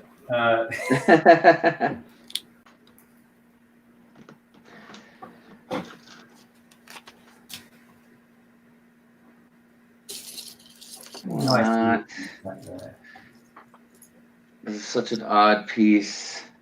Hey, Sans. Sans is saying social media is pretty toxic. It can be. From time to time, it really can be. Well, see, and that's like, I mean, yeah, I get what people say when that, but it's just the people on there. That's the part that's sometimes difficult to deal with. Yeah, that can be the case. It's a tough one. So how are you faring over there in your neck of the woods, Greg? Well, we're on a bit of a lockdown, to be honest. It's kind of go out if you really have to. You're allowed sort of one daily exercise, which I'm not really quite sure how they policed, but it's it's the way we're seeing it is the least you go out, the less likely, one, you're going to catch it, and secondly, our national health system over here, we're trying to hold back so that so it doesn't get overburdened. So that's where we're at with that. To be honest, it's I think inevitability is most people will get it. It's just a case of holding back the tide, I think, because even our Prime Minister's got it now. I'm sorry, what? But where's Johnson? Yeah, Boris Johnson's got it now. Oh, okay. Yeah. I don't know. Things are crazy, that's for sure. They are, and so we're just being sensible. I mean, the great thing with the Lego community, this is hi Animation Princess, welcome to the stream. Great to have you here. And Brick Trooper, welcome. It's good to have you here. And congratulations on just doing the premiere, my friend. Well done. And if you want a Brick Trooper, tell us all about it as well in the chat. It's good to know what your premiere was all about. The thing is here, we're just trying to hold back the tide, and our Prime Minister's got it, and well, hopefully he kind of gets through it okay. I think he's showing kind of mild symptoms at the moment, but no one's ever quite sure where these where this virus leads to ultimately. So yeah, everyone's just got to be very careful, mindful, and respectful of everyone as well. I don't know about you guys out there. I'm kind of appreciating the simple things a little bit more at the moment, and when the sun's out and things like that, and really appreciating that. And yeah, man. Because it can be horrid, the weather over here. Well, I've always had a healthy respect for the sun. That was just a little humor, dude. No, but we see you get a lot better weather over there than us. Our weather. Oh yeah, doesn't it rain most of the time over there? Yeah, we get a lot of rain, but that's kind of what makes it lush looking, I suppose. Oh, okay. We're very, very green country. Brickzo Studio says, I went for a walk today with my mum, and whenever we came across people, we just crossed over the road. Yeah, that's what we do, Brickzo. That's exactly what I do. Just give everyone at least 10 feet or something like that, or they're saying 6 feet over here, because let's face it, if you don't give someone 6 feet, you can end up 6 feet under. So we don't want that. We want everyone to stay respectful, healthy, keep washing your hands, keep calm, keep safe, and keep clean. And of course, most important thing, we've been a Lego fan of Lego, keep building as well. So, it's important. Yeah, I mean, like when I see people, I greet them and I say hello, but it's like, all right, but you need to stay right over there. Yeah. Like, no need to come over. Don't be coming any closer. There's no need. Yeah, it's close enough. I know exactly what you mean, mate. Some people don't know how to take that, though, man. Yeah, they're okay. We seem to be doing it okay over here. Doesn't seem to be too big, A lot of stuff is just kind of hardwired into our head, too, Oh, yeah, no, definitely. I finished. Finished. Here's bag 5. Just kind of a little structure here. Cute. Yeah, I'll set it all up here. You can connect it to the little prison cell, and then kind of put the Dawn of Iron Doom up here so that you have some access to it. Dawn of Iron Doom. Yeah. And then there was another set in 2017. It was called the Vermilion Attack. It was $10, and this was the build. And what you could do is you could take it and attach it to this little prison cell as well. And then you start forming this little kind of swamp area. All the eggs and everything. And there's a few other swamp builds that are around here in the other sets. The eggs. Well, it depends. In this egg, there's this launching feature where you can launch out the snakes. but in Dude, most of the eggs, launching snakes is awesome. most of the eggs they just include like these little 1x1 studs so that they kind of rattle around. Like a rattle, yeah. Yeah. And then with this one, you can also drop the egg, and it can launch this, which you can put a minifig on here. You can put a weapon in this clip that'll launch out as well. A lot of different features. And also, if you don't want to directly connect it at the base, you can take the ladder here, the lower ladder, and attach it to a clip that's higher up, so that you get this kind of connection. So yeah, a lot of different ways you can post kind of the terrain. That's Dude, you had me at launching snake, man. Just saying. He was like, say no more. How much is it? Is it still available in store? Oh yeah, it's pretty cool, man. So what is that? What significance is that platform? The platform's really just kind of a side build for you to access the Iron Doom. In the show, there was this big chamber that the Iron Doom was being housed in. It was The Iron what is the Iron Doom? This is the Iron Doom. Oh. And was it? Did it spell anyone's doom, or was it just all hype and no doom? Well, No doom. it nearly did. It came close.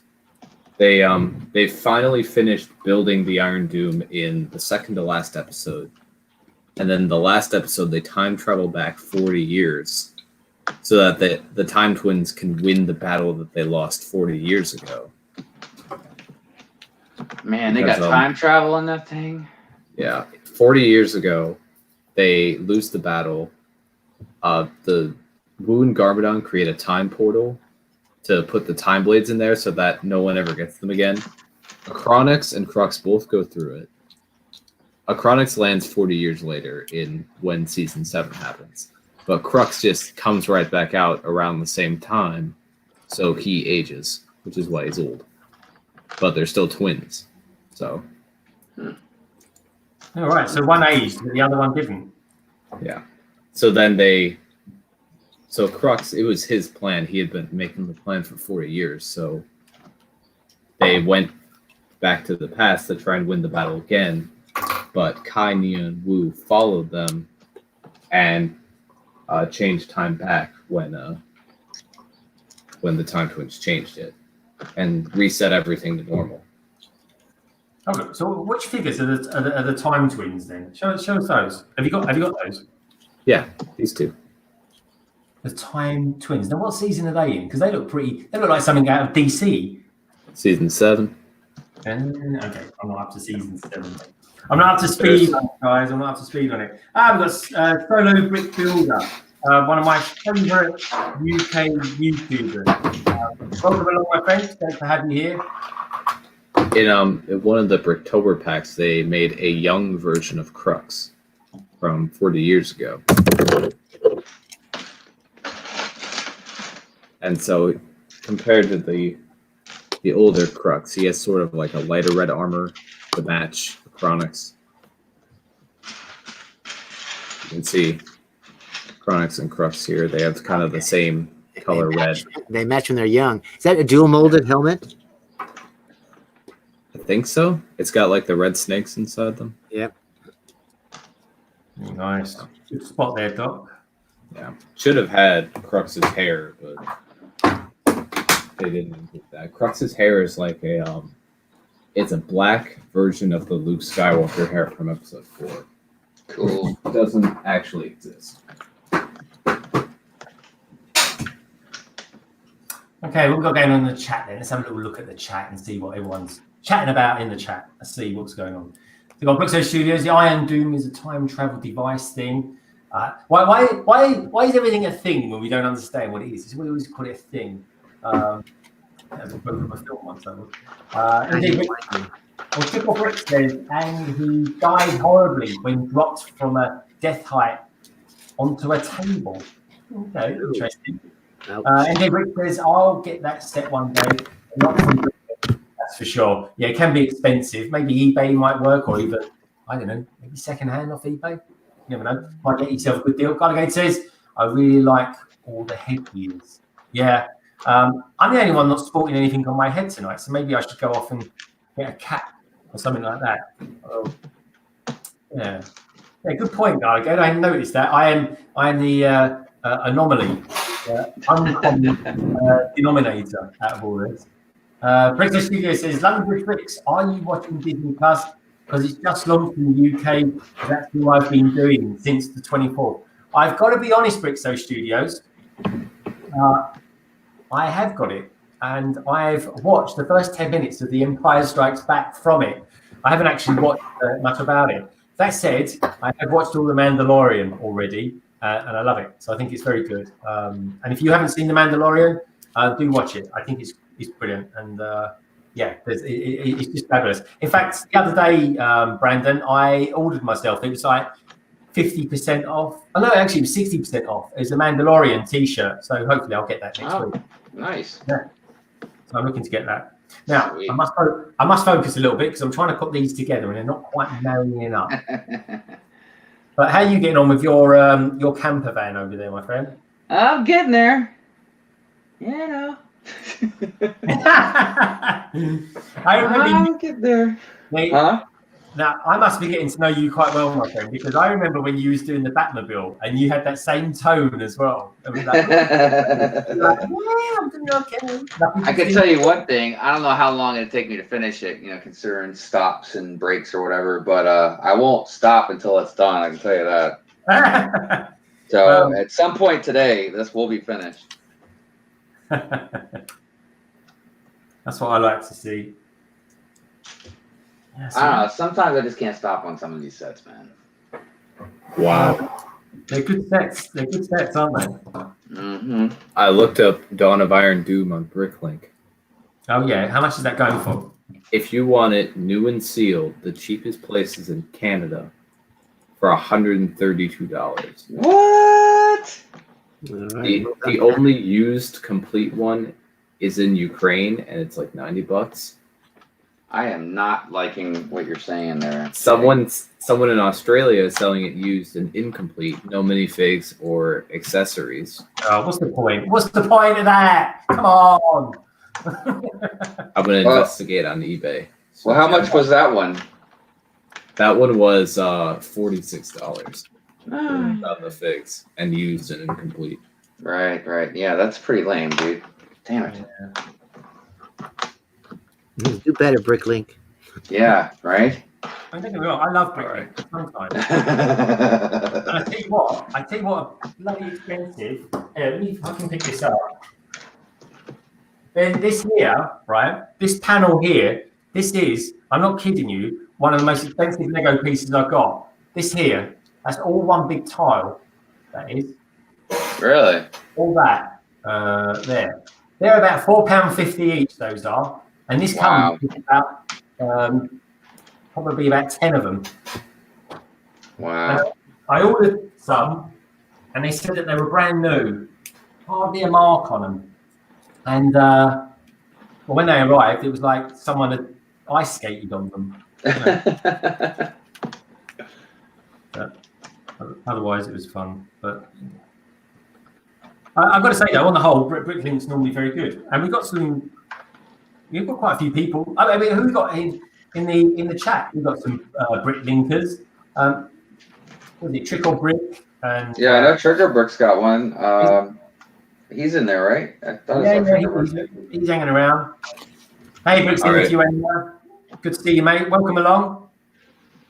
I looked it up on eBay. It's not much better. I found one in Australia that would cost about $160. Yeah, with $50 shipping. No, that includes the shipping. Oh, okay. And it's used. I mean, the guy's got 100% positive feedback. And well, that does make it a little bit better, I guess, man. And I mean, the set looks complete. It's even got the hair pieces for both Crux and Acronics. It's got all the time blades. So, I mean, this. I tell you who's got a lot of Ninjago is that Steve Reynolds. He's got a lot of Ninjago set. Dude, Steve looks so different now. Yeah. Oh man, yeah, does he? Yeah, he doesn't look like Terax the Tamer anymore. No. And he did that for charity, right? Yeah, he's a Yeah. good man. To support the EMTs that have to shave their beards to put their masks on properly. Oh wow. Yeah, it's impressive, man. It's impressive. Yeah, everyone wants to check out a really good Australian YouTuber. Check out Steve Reynolds, not Reynolds, Steve Reynolds TV, I think it's called, isn't it, Doc? Yeah. He does some good stuff. Yeah, Very he's a good dude, man. Yeah, he's a good guy. And he's got this great big beard. A bit like a ZZ Top. They used to have the beard, didn't they? Yeah. He had a beard like one of them. And he nicknamed it the skunk because it was black and white. Anyway, for charity, for the COVID virus. And all those people out there that are doing a brilliant job trying to keep our countries running, he gave it off. And I've got to say, I had to take a double take because I didn't even recognise him. But is it underneath that beard? He's a good-looking guy. But do check him out, Steve Reynolds TV. Let's take a look. What have you got going on the go there? That looks like something that's lighting up. So the Ultra Stealth Raider, Day of the Departed set from 2016. It's another expensive one on Bricklink. And the cool thing about this is it can split off into not one, not two, not three, I'm liking the build four up. vehicles. Wow. So we have this big bike. That has got Tron written all over it. Nice. Two smaller bikes that are mirror built and with a couple different color variations for Kai and Jay. And then the Supersonic Raider Jet, as it's called. That's wild. Who's flying the jet? I have Zane and Nia in there. You can fit all 6 Ninja in the vehicle. Hey, BFAB. BFAB's in the house, everyone. Welcome along, BFAB. Hi, BFAB. Good to have you here, mate. So tell us about that set, because I've never seen that ever. And I've got the manual, the Ninjago visual guide, and I'm pretty sure that one's not in it. So this one, it came out for Day of the Departed in 2016, which was appropriate because it was kind of a remembrance of all the villains of Ninjago. So it was nice to do an updated version of an original vehicle, which this is based on the Ultrasonic Raider from the first couple seasons of Ninjago. I don't know if you've seen that in the show, Greg. No, I've seen the first couple of seasons. I've not got to the end of season 2, mind. Well, I'm pretty sure you would have seen the Ultrasonic Raider by now. Big white vehicle with treads. Not this big, but... No. I like that, though. That's kind of like... I don't know about you, Doc, but it's kind of Voltron vibe about it, when it all kind of connects up together and makes it into one big thing. Yeah, and then, or like Thunderbirds. Oh, I love Thunderbirds, man. Do you know what? I was so disappointed that Thunderbirds didn't get made into a LEGO Ideas set. So, It did reach the number of votes, didn't it? It just yeah, it got there, but it just didn't make it through review. Yeah, it was disappointing. And was the idea set all 5 ships? I think it was 3. It was the big Thunderbird 2, the big green one, which I love. And it came with the yellow, the yellow submarine style ship. That's pretty cool. Hey, Solo Brick Builder. So, what are you up to, my friend? Have you been up to Scotland and back at all this week? What have you been fixing? Tell us about your week, my friend. It'd be good to know all about it. And BFAB, brother from another brick. What's going on in the wibbly wobbly world of LEGO journalism? What's going on out there, mate? Tell us all about it.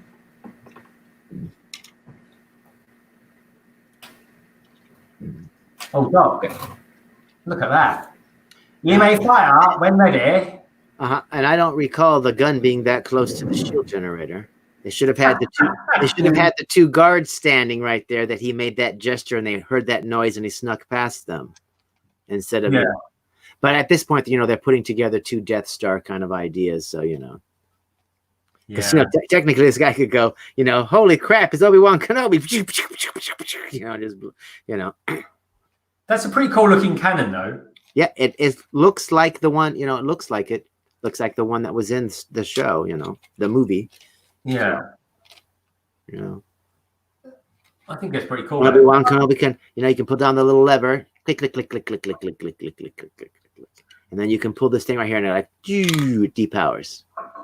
I got to say, for what it is, because isn't that a 4+ set? Is that? No, it's a 7+, just standard. Oh, okay. So I wasn't meaning to do you a disservice there, but I quite like some of them. You know what? I made it ages ago. I've got it boxed up now to give it its pull, but I did the X-Wing that was a 4+. I actually thoroughly enjoyed it. It was it was easy. Yeah, But it was what it was. It was an X-Wing. It was pretty cool. Sometimes that's better that it is easy. I don't know. That tile right there, I don't know if you can see it, but kind of looks like a little gamepad. Sorry, mate. Let's put you in solo. I want to see that. Oh yeah.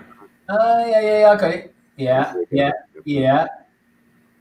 Are they letters either side of the top there? No, they're like little symbols. Oh, okay.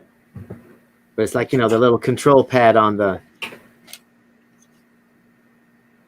They put it on there. Yeah. Moto says, hello, Bricklink, my old friend. I am here to shop again while I sit weeping for the bricks that are sleeping while visions of mocks float in my head. They remain unsaid with the sounds of silence. Moto, I didn't realise that was a bit of a sonnet on the go. I would have been a bit more Jean-Luc Picard about it if I'd read that, knowingly. And this guy's got one smart-looking uniform. Yeah, show us the emblem on his helmet. That looks pretty cool. Well, it's just your standard, Empire. Yeah. I got to say, you can finally do the whole commence primary ignition. Yeah. Brandon, I want to know from you, mate. I got to say, from the last 3 movies that came out and everything like that, I am still a fan. I'm still the biggest fan of episodes 4, 5, and 6, and I still am a fan of the Galactic Empire as opposed to the First Order and the boringly entitled Final Order. What about you, mate? What's your thoughts on that? So, yeah, I think the original were better, but I gotta say the First Order, they have a lot of much cooler looking stuff. Yeah. Well, I mean, technically, the First Order or whatever, if you follow the plot of the final movie, they were just what remained of the Empire all along, and so they were part of the Empire all along. They were just the First Order of the Empire, and so when the rest of it collapsed, the First Order remained. It was strongest still and the most Empire. loyal to the Emperor. That's who the First Order was. Still And apparently, he was pulling the strings in the background the whole time. So, they should have alluded to in the first movie. There should have been, Easter eggs. So now they should just do what Lucas did. I agree. 4, 5, and 6. Digitally add stuff here and there. Like, booyah, there's that Easter egg that you all missed, blah, blah, blah. A hint that Snoke is a defective clone and now appears in the second movie, and then, just do stuff like that. Spinjitzu. Very nice. Very nice. Ooh. Let's do a spin. Come on, let's do this. We can do it. Give us a spin, Kai. Here we go. Hey! It doesn't have a launcher? Oh, I don't have a launcher. That's just a casual spinner. I look like I need a launcher. Let's see if this works. Yeah. Well, do you have another one from the battle? No, it's the only one I've got. That's the only one I've got. That's pretty good going, though. It does kind of work, I suppose. Very good.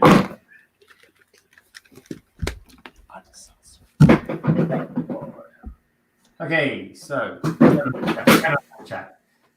So Solo, I want to know what you've been up to, mate. How's life? And I tell you something that happened in England earlier on this week. So over here in the UK, we have what is called the National Health Service, and we're very lucky, or kind of lucky, I suppose. In this country, we pay a lot of taxes, but a big chunk of that tax goes towards our National Health Service, which is, in essence, in the cold light of day, free healthcare. And so because of these people have been on the front line and they're doing a great job keeping the country healthy, alive in many cases, and in a lot of respects putting their own life at risk. At 8 o'clock, I think it was Thursday evening, in fact it was Thursday evening, everyone at 8 o'clock went outside their house in the UK, or the majority of people did, and then just clapped for the NHS. And what was really nice about it, and Solo, I want to know, and Garligade, of course, I want to know what your experience of it was. Everyone was getting really chatty in the community. Right? It's blooming cold, but everyone was very chatty and very complimentary and just asking how we all were and everything like that.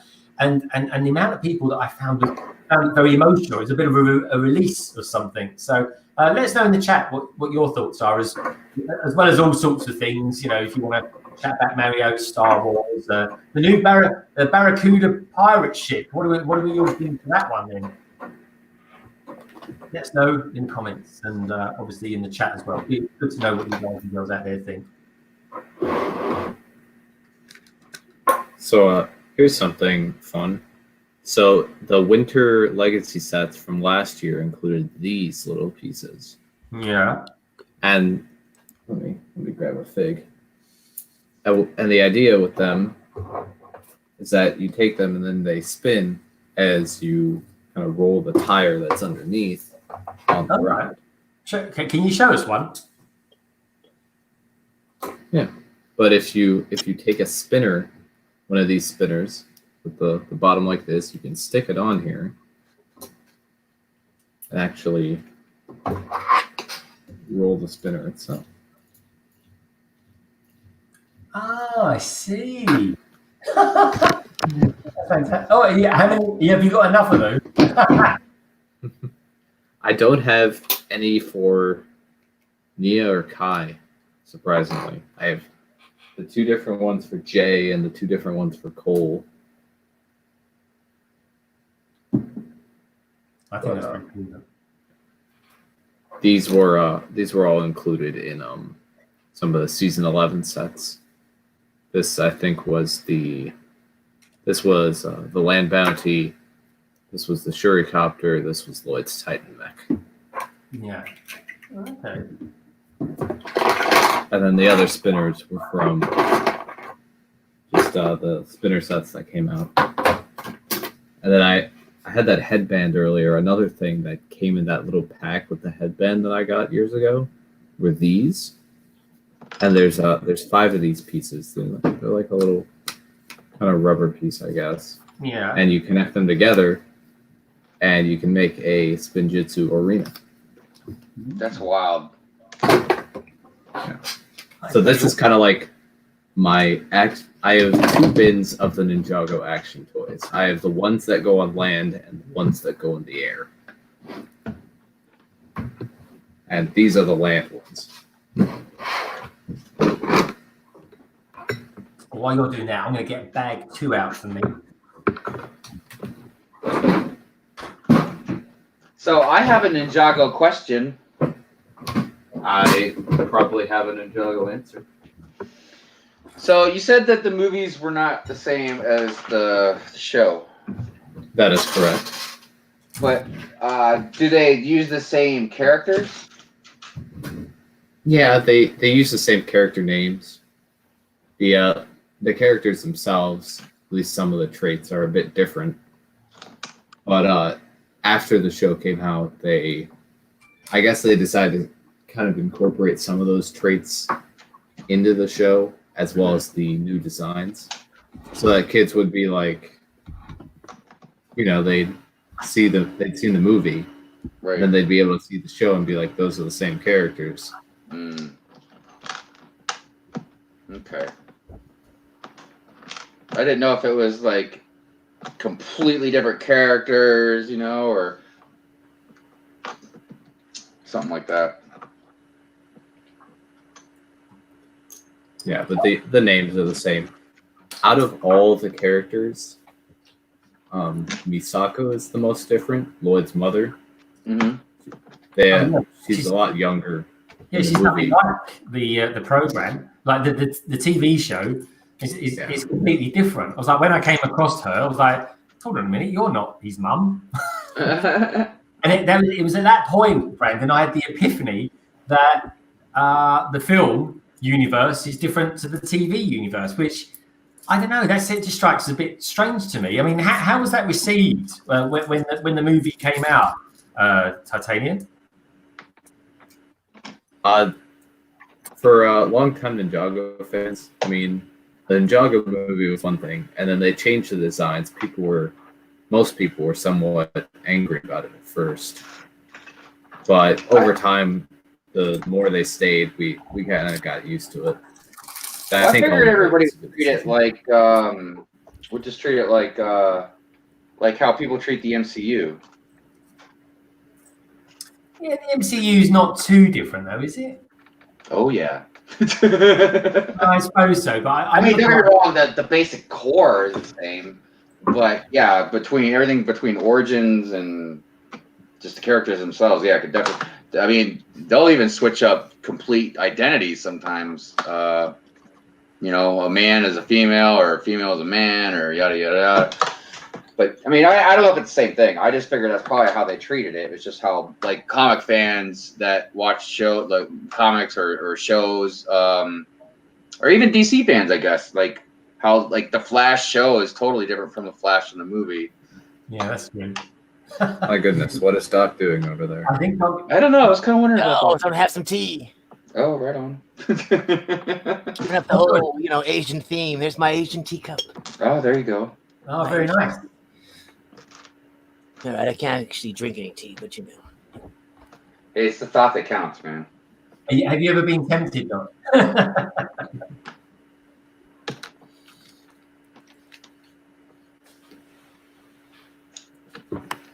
I like a nice hot cup of tea, though. Chef T's here. Hey, Chef T. Welcome along, my friend.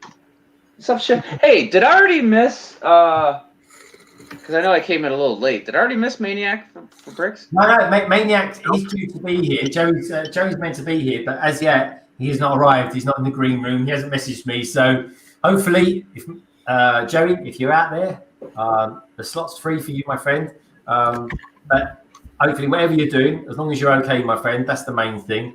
But yeah, we'll still be streaming for a little while, so pop in and all that kind of stuff. But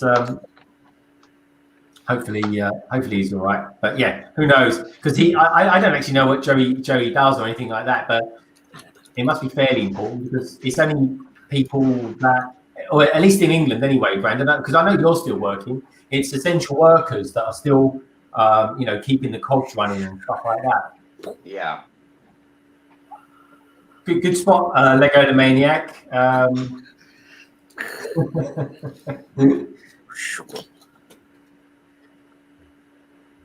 Right. Okay. So bag 2. Let's get going. Let's get going with this. Let's put you guys down here.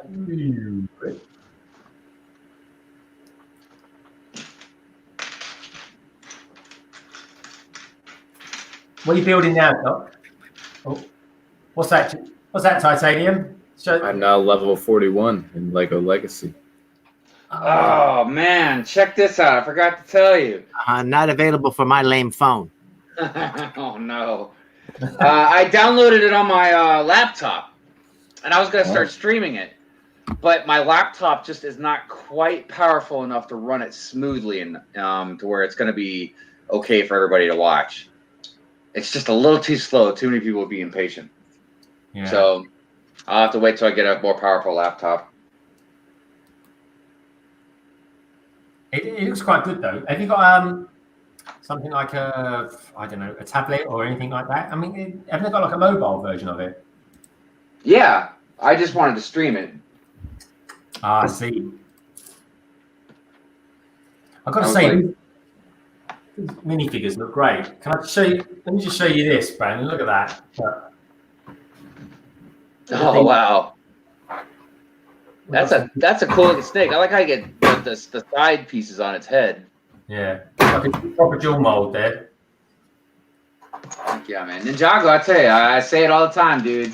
They be representing when it comes to minifigures. Yeah, definitely. Here's one of the fire snakes. Kind of the, not really the second in command. He's really the comic relief snake. I do like his. I like his outfit though. Char is his name. What's his name? Char. Ooh, cool. How did he come by that name? Because I normally find that they tend to choose names for characters that kind of represent what they do. I don't. He was just named that. I mean, Asphira, she went to the Ninjago Museum of History, opened one of the little serpentine sarcophaguses, and out fell Char. She resurrects him with her powers, and he comes back. Oh. Who is the all-powerful serpentine or serpentine? Well, for this latest season, it was Asphira. She took Kai's fire powers, already had some sorcery, and knows how to do spinjitzu. Ah, I get her with this set, actually. That's probably the one I got with this set, isn't it? Yeah. Yeah, She should be in that set, yeah. I haven't got to her yet. Put her up to the screen again, mate. I think she's a really good-looking minifig. I mean, look at that. That is fantastic.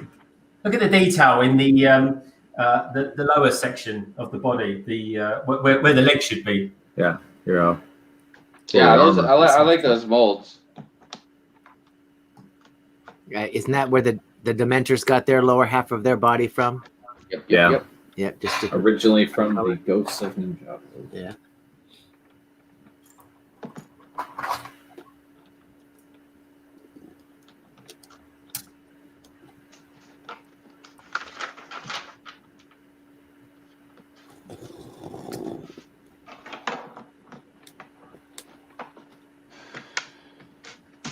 Bye, Galagade. Galagade off. Galagade, bye-bye, everyone. Bye, Galagade. On panels and chats. Galagade, thank you as always for coming in. And well done. You know, you're doing a great job. Galagade's been doing been less on the chats recently because of all this COVID stuff and how it's affected her and stuff like that, with schooling and things like that. You're doing a great job, Galagade. Keep it up. Yeah. Bama Brick says, haven't been big into Ninjago. I only have the Lighthouse set 70594. You mean this one? Yeah, you crack me up, dude. Yeah, this was a pretty good set. This was Greg, I don't know if you know this story. I think I've told Hive and Doc this story, but I'll set the scene. August 1st, 2016, bunch of new Ninjago sets released, and I go out, and there were 9 sets that were released. I bought 7. Oh, wow. Yeah, I spent around $500 that day. Whoa! $500. And I plan. I would have gotten an 8th one, but Walmart didn't have it. Sold out or just didn't carry it? They didn't have it on shelves yet. It was that weird year where they were having the store exclusives and not being the Lego store. Oh, okay. Yeah, so like the Samurai X Cave Chaos set, which is on a shelf that I can't pull it off of right now because it'd be too complicated. I had to go to Toys R Us to get that. That must be some shelf. Yeah, it's kind of a low shelf and it's a little bit buried Okay. at the moment. But that was a very, very interesting day. This set, the Ultra Stealth Raider, was another one that came that day that I bought. I remember I built every set except for the 2 biggest ones the day I got all of them, and then I built the big ones the next day in like 4 hours. It's a lot of building. So did you feel like you got your money's worth building it all at one time instead of, I mean, I did back then. I don't know if I'd necessarily ever do that again, but it felt worth it at the time. You're like, And how long ago was that, Jay? It's almost 4 years ago now. Wow. That is impressive. Most impressive.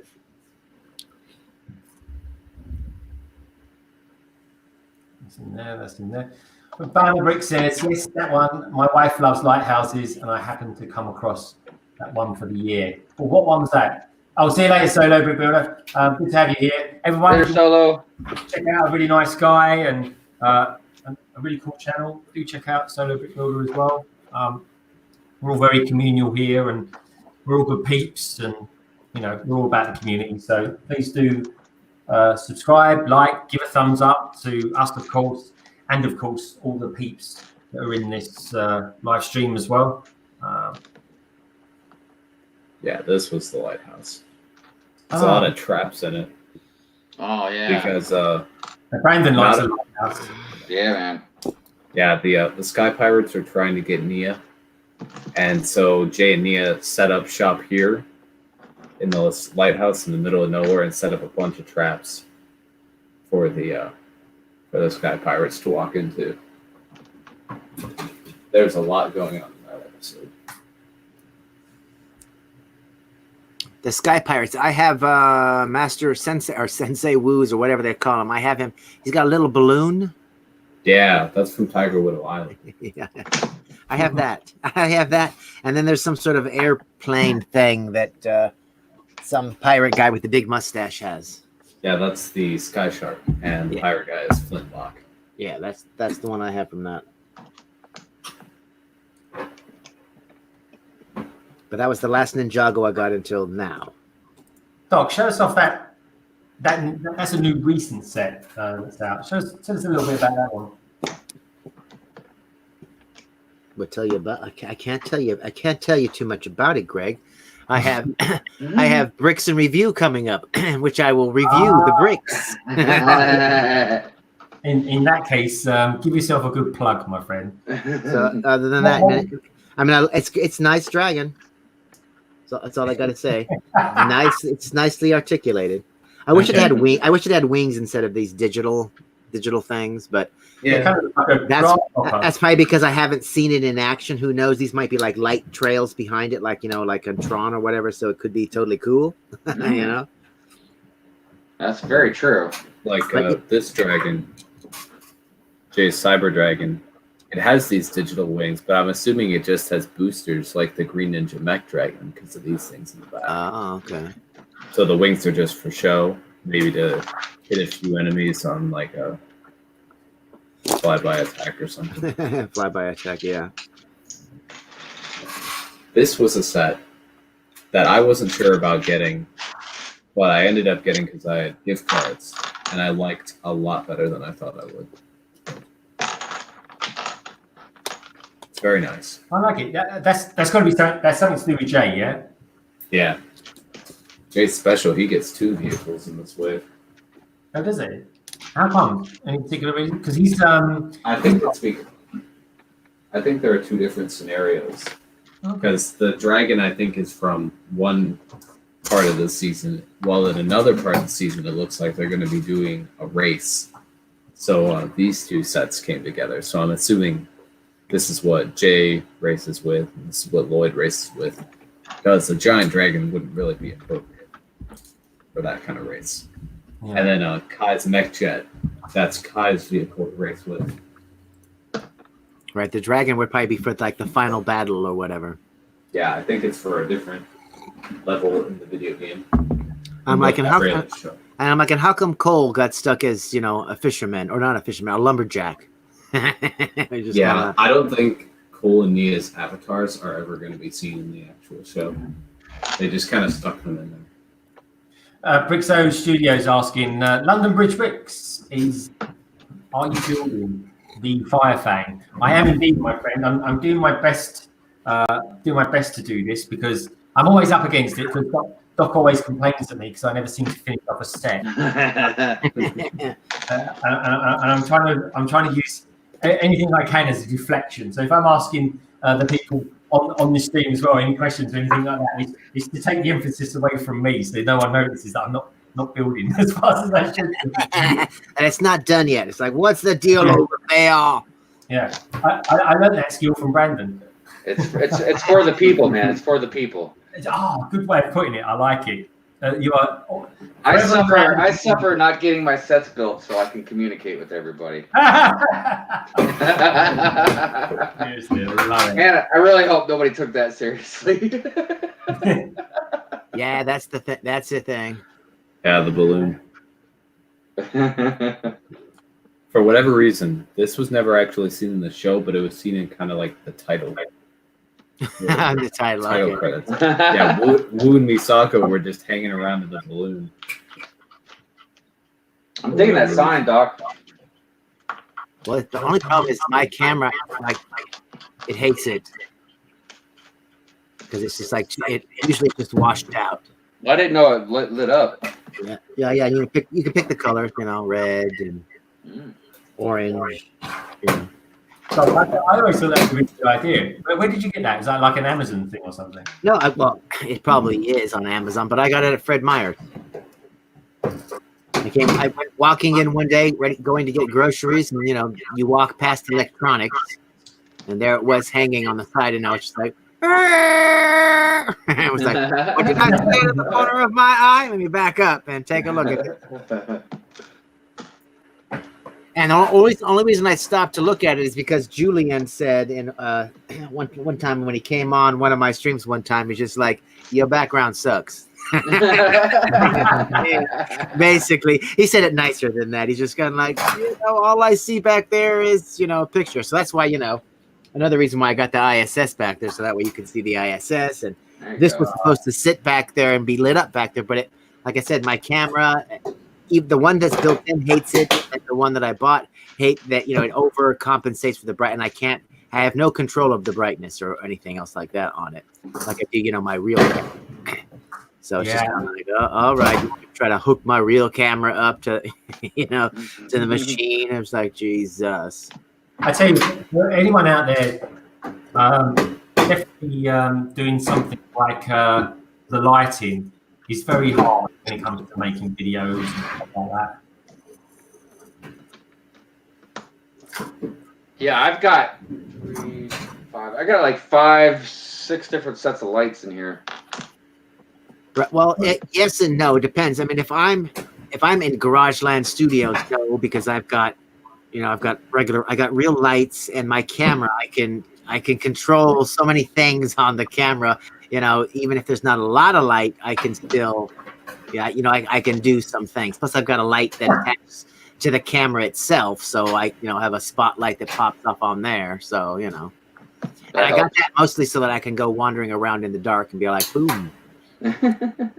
Hey, Titanium. NJ Brick says Echo Zane minifig is excellent. What's he all about? Tell us a little bit about him.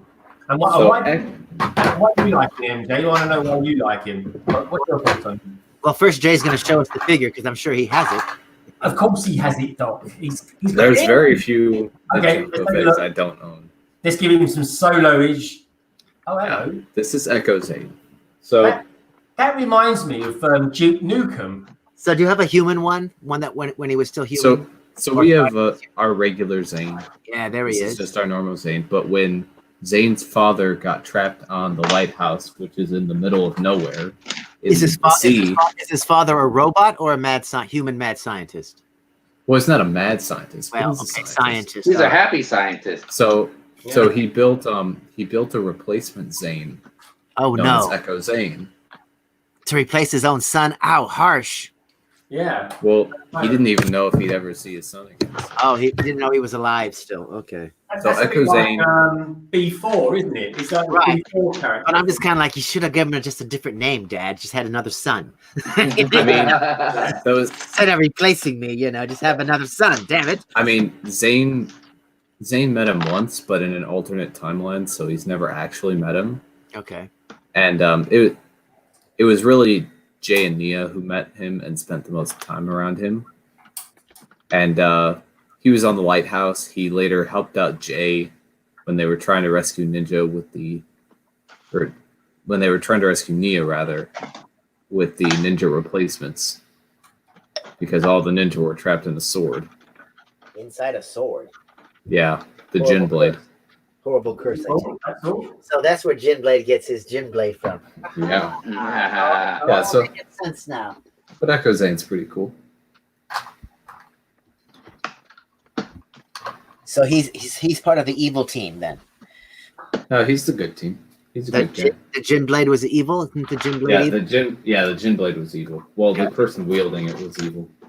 Yeah, that's what I meant. No. So Jin Blade 8304 is evil. We Here's, figured you out. Here's the season 7 fig, the new Samurai X. And we don't know who that is, right? We do know who that is now. I think I got that one recently. Oh So no! how- I didn't. so I how don't know long- what the reset. How long were they a mystery? Only for like a season. Okay, well, I mean, I was just hoping it was longer than an episode, you know. It was the Mystery Samurai X appeared midway around season 7 and then got their identity revealed midway around season 8. So And were you able to guess it before they did the reveal? They give enough clues. I had my guesses. I had a feeling I knew who it was, and then when they revealed, I'm like, yeah, that was pretty. You're like, that makes sense. As long as it's not some crazy reveal, you're like, huh? That person's never even been around. No, it makes sense. I'm not going to tell you who it is. Right, because you don't want to spoil I it. mean, you can that, and it's not going to make a difference. Still, like Greg hasn't even gotten to where this character's introduced. Yeah. It's before this character became Samurai X, so like it's not going to make a difference. Okay. But And do you have any Ninjago clock, Lego Ninjago clocks? I do not. They made those, Doc. Huh? I didn't even know they made those. I want to get the think they did. Battle Damage Zane one. Bricks for Chris was asking in the chat, and I think he showed them off when he was going through all of his clocks. Here he is. There's a clock of this guy, Battle Damage Zane, and I really want that one. So how many Also- seasons? How many seasons did he go as a human before he found out he was a robot? 3. Well, he found out in the first season, but he didn't get the skin change until very end of season 3, and it wasn't revealed until season 4. So here's Battle Damage Zane, only comes in one set. And then here's the limited edition Zane, which is the regular suit. Came in 3 sets. So do better, like him. So they used to just wear just a face mask, and that was it for their whole ninja thing, or was that just they- was the one that did that? It was for Rebooted. They wore those. The original masks were like this. I got Pink Zane available here. And then for the ZX and the Elemental robes, they had that mask. With the gold thing on the crown. And then they had like a similar version for whatever it was called, Tournament of Elements. Just with like a different kind of printing on it, a symbol printing. And then they switched to this mask. Okay, and then when did And then they changed it to a different base color, I guess. Okay, then when did they switch to the 2-piece? Ninjago movie. Ninjago? And they kept that around for seasons 8 and 9. Okay. And then The fire on the clear fire on the top of their heads, or the clear element on top of their heads, you know. that was a specifically season 11 thing. But season 10 and then season 11 would have this type of mask. Season 11 had a symbol printed on the mask. So like J here. Okay, so they kind of went back to their traditional. And then now season 12 has like this. Yeah, I like that Which is mask. special. That reminds me, of Power Rangers and Kamen Rider and all of the, Japanese superhero teams. Yeah. Doc, do you like the Power Ranger that comes with the collectible minifigures? Yeah, that one looks pretty amusing. Doc, you know Kamen Rider? Yeah, we used to watch it when Gosh, man, you always continue to amaze me, man. I saw it when it was V1, Okay. And look, I'm not like a then, big. then it became V2, then it became V3, and then V4 was like this insectoid guy, and then V5 was this guy. He was an Amazon, so he like lived in this small jungle. I didn't make any sense, but he lived in this small little jungle area in Tokyo. Well, I mean, I've seen a bunch of them, but I don't know the lore. But my buddy is a huge fan. But it's such a random, like, show. Well, I mean, it was, we saw when, like I said, we saw version 1 when, the show first started, we saw, because when we arrived in Okinawa, they were on version 4, but they were rerunning, version 1, version 2, version 3. So you got to see, they were all like based on insects at first. I don't know I never saw the American version or whatever, but they looked like, Hotaru, a kind of beetle, they all looked kind of like that. And then, right. Because if you go to Okinawa and Japan and whatnot, you can find like rhinoceros beetles that are like this big around their body. Yeah. And just imagine the legs as big as your fingers crawling around. and then the horrific part is when it takes flight. All right. Yeah. Watch out. You're not selling it to me, Doc. So it's just kind of like, oh, okay. So that's why, over there, you let lizards live in the house. So if a gecko came inside, you were just like, thumbs up. Yeah. It was going to eat any large in, he was going to eat it. So Bama Bricks asks, what is the rarest Ninjago set or minifig? Well, here it is. This is kind of a different category, but there's this wooden woo prop out there. How big is it? For the Ninjago movie. It's the size of a minifig. Oh, okay. But it's wood. Wooden woo. Is that official? Yeah. LEGO merchandise? I don't think so. I think it's probably like there's only probably a couple. Yeah, movie prop out there. Yeah. It's worth $104,000. Yeah. What? Yeah. I don't understand if it's not official Lego. Why is it worth so much? Because it's not. There's only 4 in existence. Yeah, approved by Lego, using the Lego. Well, but there's still got to be some kind of something to it. Like I can make 4 just something, but it doesn't mean it's going to be worth $100,000. Right, but yours wasn't approved by Lego and used in a Lego movie. Oh, okay, all right. No, see, that's different. Yeah, I thought it was just some dude that just made it. Yeah. It's a move. I was going to say, because I'll get some carving kit out and do myself one tomorrow. Well, it was made of the rarest wood in existence. What's going on, Cut the Craggle? I like your name, brother. Craggle. Hey, mate, welcome to the stream. Great to have you here. Nice to have a fellow Brit. How's life in Wales doing, my friend? I hope you're okay. I have come out of my cam. Here we go. I'm just sorting some pieces out at the moment. I had a bit of an unfortunate thing happen today. I ordered some shopping about 2 weeks ago, and then today it was all meant to come. Anyway, so then I checked online and Tesco. So thank you, Tesco. They said according to my order, it had all been delivered, but it never was. So I didn't get any shopping today. So I don't mind too much. We're okay for food and stuff like that, but it was a bit of a pain in the backside because when we phoned Tesco's, they didn't know what had happened and they just cancelled it. And apparently, one of the store people didn't turn up today. They probably sick, and God forbid, I hope they're okay. But we got our delivery was eventually cancelled, but they couldn't then give us another slot for like 3 weeks. So I was like, oh, okay, well, I'm going to have to sort of go out and buy it myself then. So that was a bit of a pain. I don't know, have you come across any issues like that in the US, Brandon?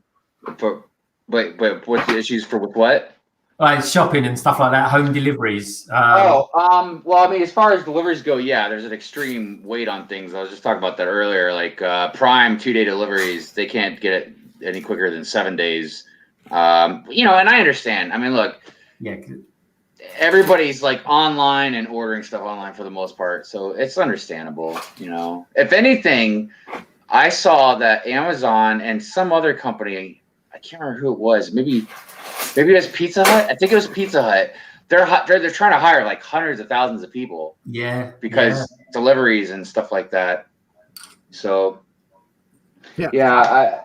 I picked up the pizza. I was just kind of like, what? No, I'll come and get it. You make it, I'll pick it up. I ain't got time for that. Well, my wife was talking about before she went grocery shopping, she was thinking about doing the pickup, and I was like, why don't you just go ahead and go get the stuff? Like that way, you handled it, and somebody else didn't grab it and pick it up. And it's like, Brick says, my mum went shopping today and saw a dude in full biohazard suit doing his shopping. I tell you what, Brickso, it's certainly better than seeing him in his birthday suit, that's for sure. And did you tell your mother pictures, or it didn't happen? Hey, look! We might laugh a little bit, but I completely understand if someone wrapped themselves head to toe right now, man. If they went out, Yeah. I mean, I don't think it'd be a really good idea to like just go out on the town wrapped like that. You know what I mean? But yeah, to go get your groceries or something. I completely get it. And I'd be taking that picture. Click, click. Especially if you've got issues. You know what I mean? So. Because I couldn't imagine if you had like serious health issues and you just didn't have anybody, maybe to take care for you or anything like that. Obviously you'd be really worried about going out. But hey, Greg, how long are you running for, man? I'm probably going to go on for like 3 hours at least, I would have thought. All right, I got to go do a few things. I'm going to see if I can make it back before you shut down. Okay, mate. Maniac will be with us shortly. He got waylaid at work and he's just having a chat with his family about stuff. So yeah, he'll be with us shortly. All right, man. Well, like I said, hopefully I'll be able to catch you before you get out of here. All right, dude. Take care. Later. Good to see you, Brandon. Yes, man. Thanks for having me on. Yeah, no worries, dude. See you guys. Oh, Brandon. Adios. So, sorry, Brick, so if I've asked you this already, but whereabouts are you from? Whereabouts in the UK? You north, east, south, or west? I missed. I think I asked you earlier on. I didn't quite catch where you're from, my friend. But yeah, Cut the Craggle says, the owner of Witherspoon told his staff to go work for Tesco's because he won't pay them whilst shops are closed. Apparently, yeah, him and who's the Mike Ashley. Yeah, very contentious people, it seems, at the moment. They're kind of making people's blood boil, it seems. But yeah, they've got a different viewpoint. I mean, I know they're businessmen and stuff like that, but at the moment, kind of treat the staff with some empathy because they need them at the moment. They really do. So. Hey, we can't have anything cut into our profits this year. So, hello.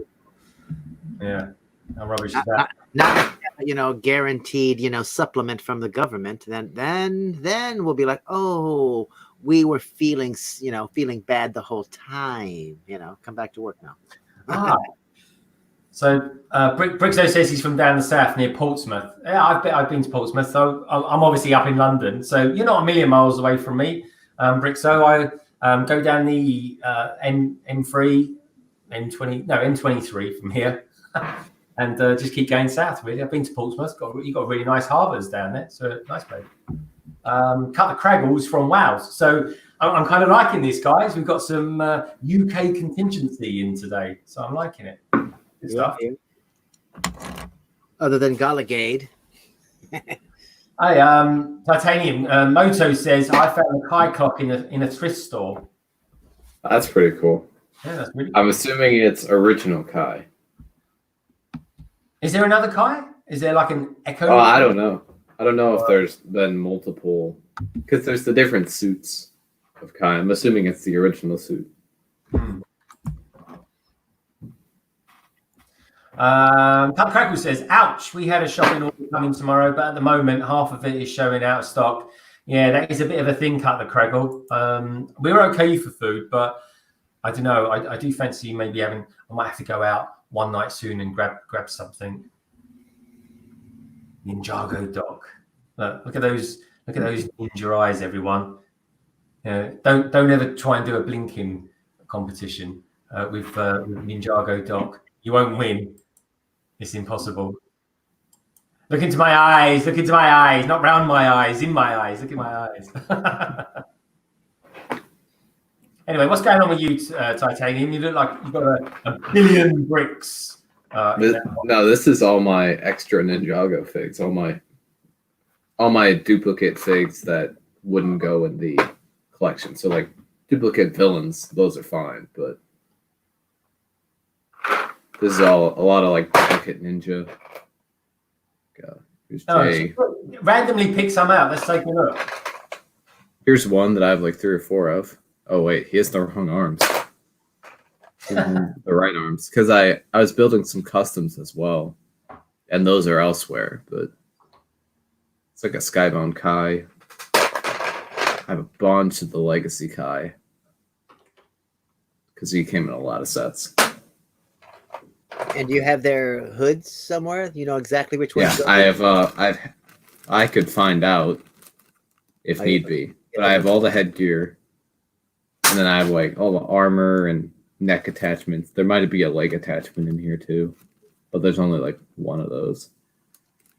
And so that's this bin. My sorting for my Ninjago figs was getting a bit crowded, so I decided to take. Come on, Jay. Show us how you do your sorting. Put us all to shame. Because I don't know about you lot out there. Sorting sucks big time. Believe me.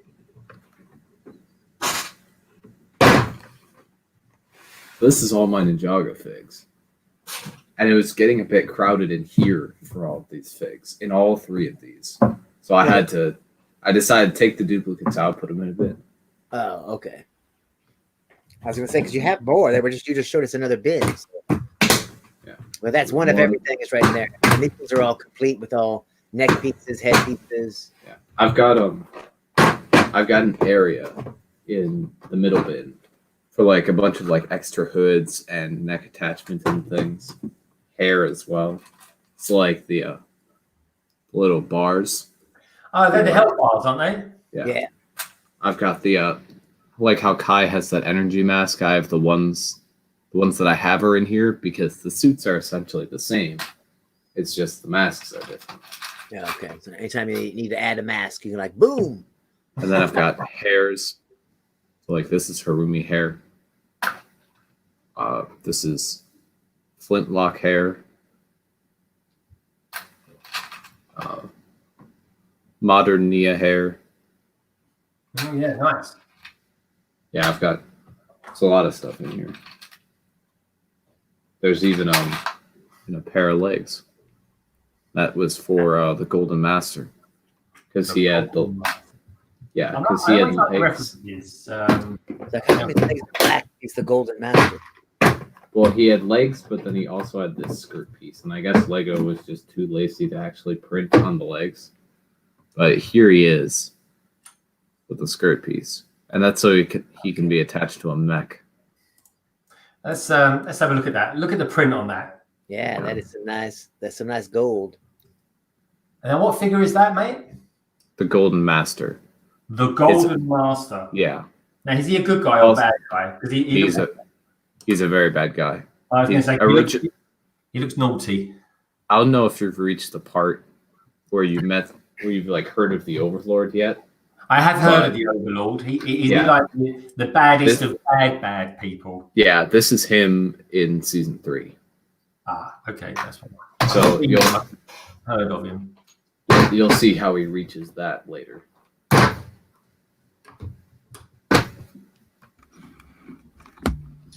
And then there's more. That's the weapons.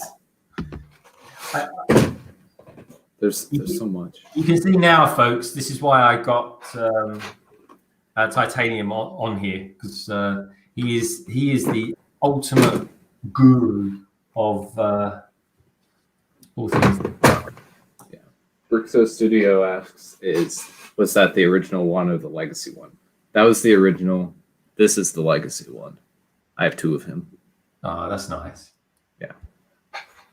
Yeah. So then there's the weapons, which there's a lot.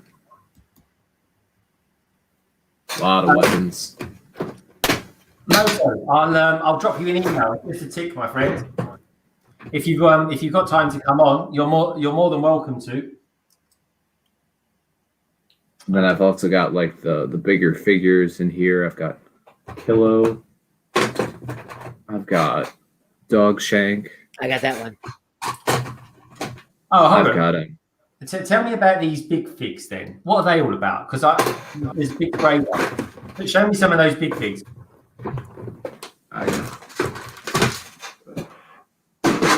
So this was the first Ninjago big fig. This was Dogshank. She wished to stand out. And she stands out all right, blimey. Yeah. Oh, she's got a huge, cool chain weapon thing. Yeah. She's a big lass. And then Kilo, he was always just like this, I guess. And he has the that looks Mask cool. of Deception. Can you still buy that set that he came from? I don't think so. And his head, Doc, I didn't he ride like a big motorbike? And his head's normal. oh, what the? He's got a spud head. It's so that you can put the mask on. That's really the only reason. Ah, I see. So the mask never came off in the show, or if it did, he had a normal big head. No, he could take the mask off in the show. And he had a big head. Right? No, he always had the normal size head. Ninjago's answer to Bane. I was just kind of like, what happened to his head? Oh And God. The ninjas were and then just he'd have the mask. He's got a head like that character at the end of Beetlejuice. Do you remember that, Doc? What now?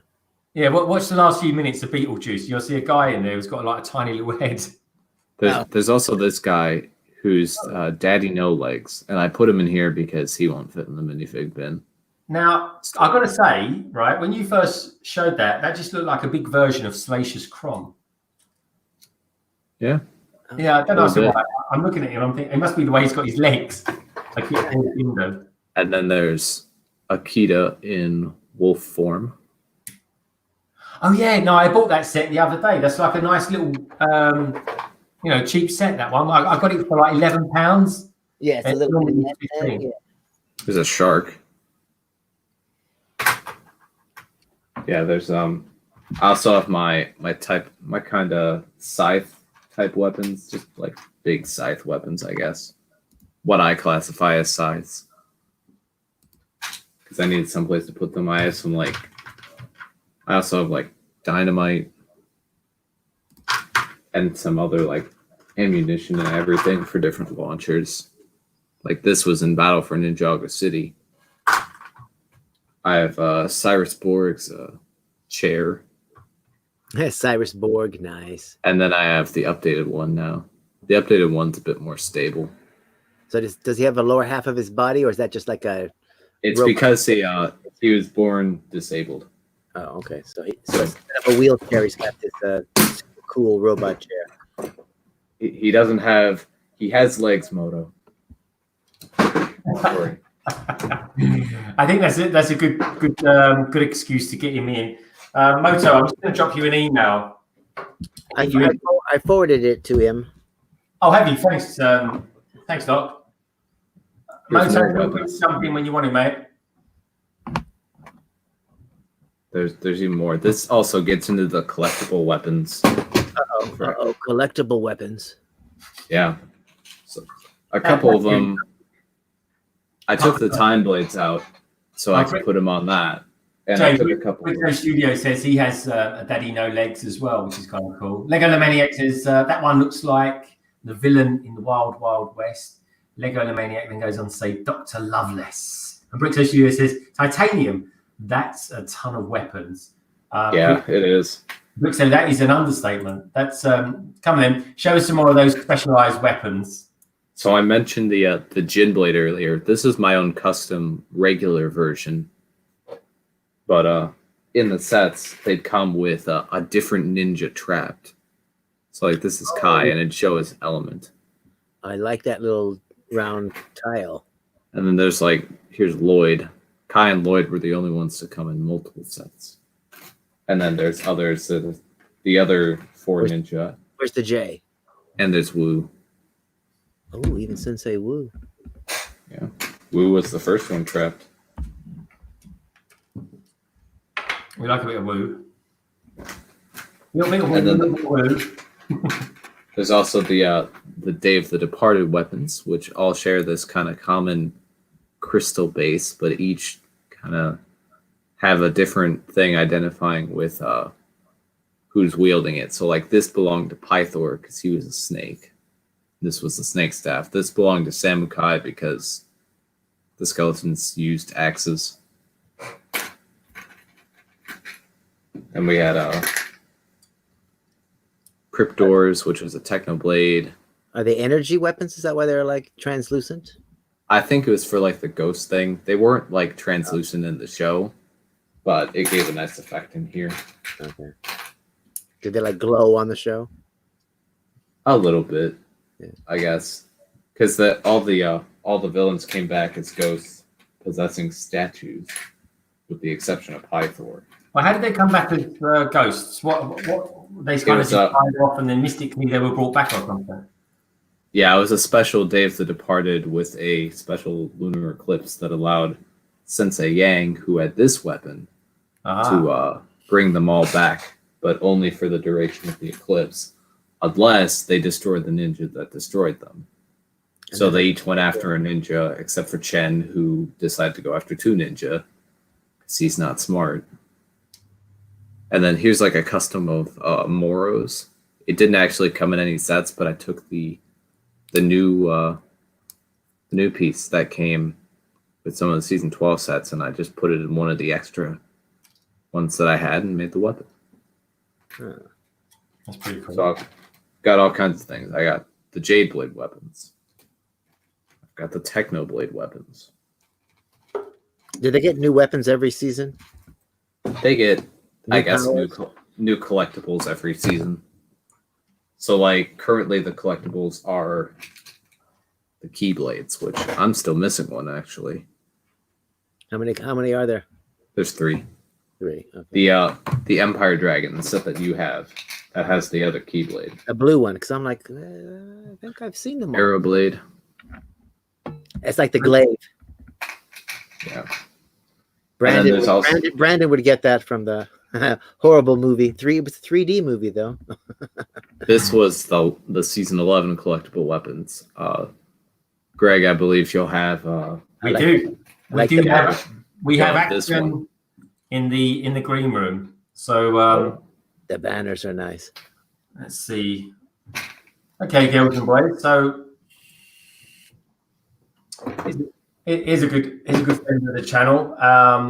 Again, he's a fantastic YouTuber. Highly recommended. He's a good guy. He's a decent guy. He's also a bit of a psycho. He is, of course, maniac for bricks. What's that last part? I'm a sidekick. I didn't hear that correctly. I said he's more than a psycho. He's a maniac. Oh, thank you for having me on, Greg. I'm just doing a little cleanup here, but I do have the LEGO Ninjago sit on hand, so I'll be ready to build that in a moment. Good stuff, man. I've kind of recorded a video about LEGO idea sets that I've collected up to this point, so to make a little bit of room, but I can still fit that in here. Nice. I have to say, is that Joey? There it is. Yeah, is that Joey? Welcome, Doc. It is Joey. All right. That should be enough room. Gamers Market. So tell us about your set you're thinking of building tonight, my friend. All right. So today, I've low-key liked Ninjago for a while. I haven't followed with it as much as I used to in the early years of it, but I still like some of the sets. They have cool designs and some neat pieces for figures. This one, Gamers Market, caught my eye, and I really like that there's so many minifigures included for only $30 in the US. But also just really neat pieces through here, just like different ways that they use things. So I'm looking forward to building this. And I think I also do like that they have the pink Zane from early season. Yeah, season 1 he was pink, and there's another character in there. There's someone in there, if I'm correct in saying, that's a bit of a Kill Bill lookalike. Yeah. Right. Yeah, there was somebody that has like this outfit. Harumi. That's the one. Yeah, good knowledge there, Doc. Loving it. I'd be interested to know, actually, is there anyone in the chat who's actually got this set? Because I came honestly within the skin of my teeth actually purchasing that one, but in the end I kind of I went for the golden one instead. Yeah, But, I got that one Golden because Dragon, I guess. it has the other 2 blades in it. Yeah. So I had to have all the Yeah, I'm blades. not on the collectability side of it as I used to be, but it's still like cool pieces and things. Yeah, no, definitely. And it has Anyway, a complete season 12 team. it does. I guess it does actually. Yeah, the whole full season because there's meant to be some more sets coming out that have got these kind of night elements about them. But talking of core elements, everyone, we have someone else on the stream at the moment, and that person, that special element, that golden element, goes by the name of Moto. Welcome along, Moto. Hello. Hello. How you doing? I'm not building Ninjago. Oh my God, you look like That's okay, Moto. you look like your washing machine has just gone crazy with Lego and it's gone like blah, onto your floor. That's exactly what's happened. It looks very cool. Tell you what, I'll turn the camera around. I'm assembling structures here. Okay. The question is, for what for? What for? What is he doing? Why is he here? Give me just a sec.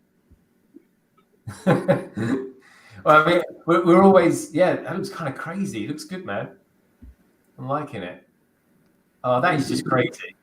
That is amazing. Wow. So I'm building up a support structure because this thing goes upside down, but it's a very large egg-shaped glass structure made out of Technic. Doc is probably sick of this by now. He's been watching bro for days. I'm just watching it go along. I can't wait to see him take the other piece apart in order to. How's it going to squeeze into the in between? You know, like how's it going to squeeze in there? I like to see that puzzle solved. Well, this piece, no, this one. So this one goes upside down in the ring. So when this inverts, this will actually But the attach legs to that got to come bottom. off so that it can be attached to the. Well, that's what I'm doing right now. So yeah, you can watch it grow. So that I'm was. starting to build the structure. And then will it be able to be all put together inside that room, or will it be too tall? Too big. Too darn big, yeah, way too big. But maybe just the egg itself. I could have it sitting on the floor just for a little while before I take it out and work on the next module. But yeah, let's get back to talking Ninjago. Yeah. Oops. Yeah. But yeah, that set has has all the ninjas in their gaming form, and you get three of the game things on the back of them or whatever. You get one of the rat people, I guess. I thought they were horse people, but you get one of the rat guys. Yeah. And you get one color of every katana ever made, it seems like. Gold, silver, gray, dark gray, blue, orange, yellow. I didn't expect that. Is black in there? I don't remember, but it's just kind of. I don't see black yet. But I feel like you get every last color. It's just kind of like. There's a pearl gold. Trying to look We got through the your bag. metallic silver. We got your metallic pearl gold. We got your. Yeah, it's almost like Maybe it's almost like a people pack, but it's a people pack for Ninjago because it's got a little bit more elaborate build. So people packs will come with tiny little like that, like the circus one had the hammer game and the face painting station and things like that. This just has a little bit more elaborate build, fewer characters, but better priced, I think, than the people pack are. Yeah, that set has the 9 majority of the minifigures. new color katanas. It's 9 minifigures for $30. That's incredible. Mm-hmm. Especially when some of them are. Correct me if I'm wrong. Aren't some of these exclusive to the set? Like I never Yeah, these several of them two are. have been in other sets, but I think some of the ones over here are exclusive. The two on each of the ends aren't exclusive. So all the middle ones. So like the 5 ones in the middle. Yeah.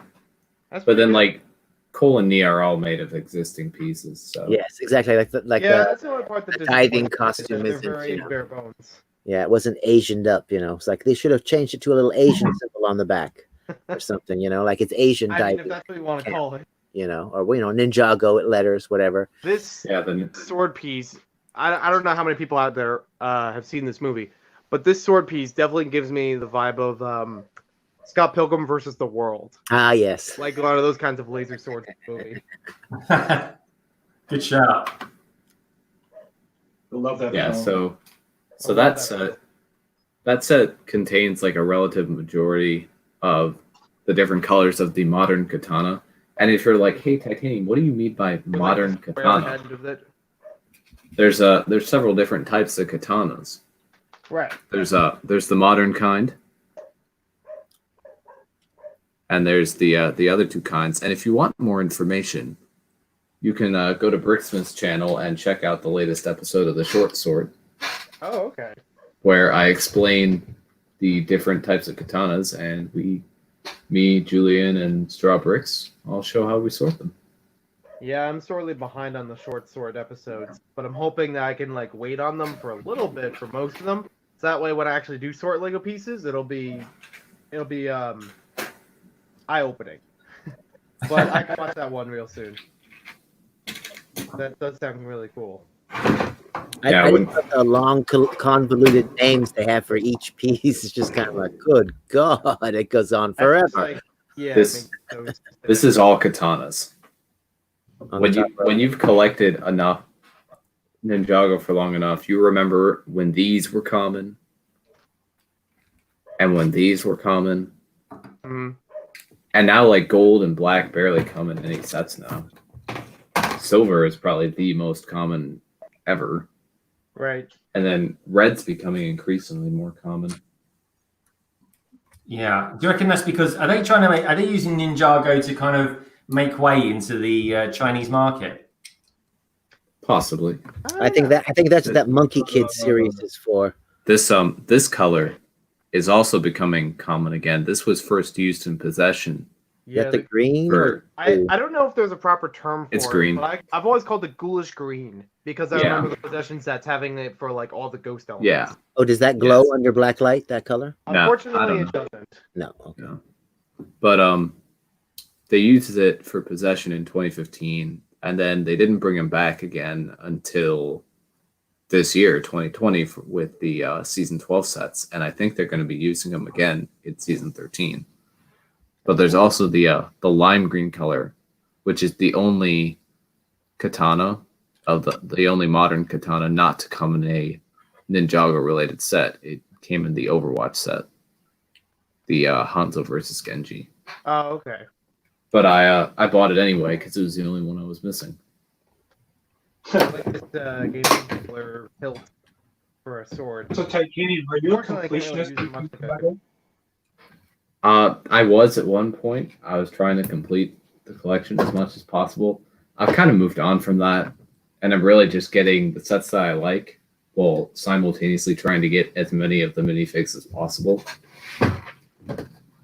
So, but there are also like a bunch of one-off versions of the minifigs that are slightly different, and I don't really try and collect those anymore.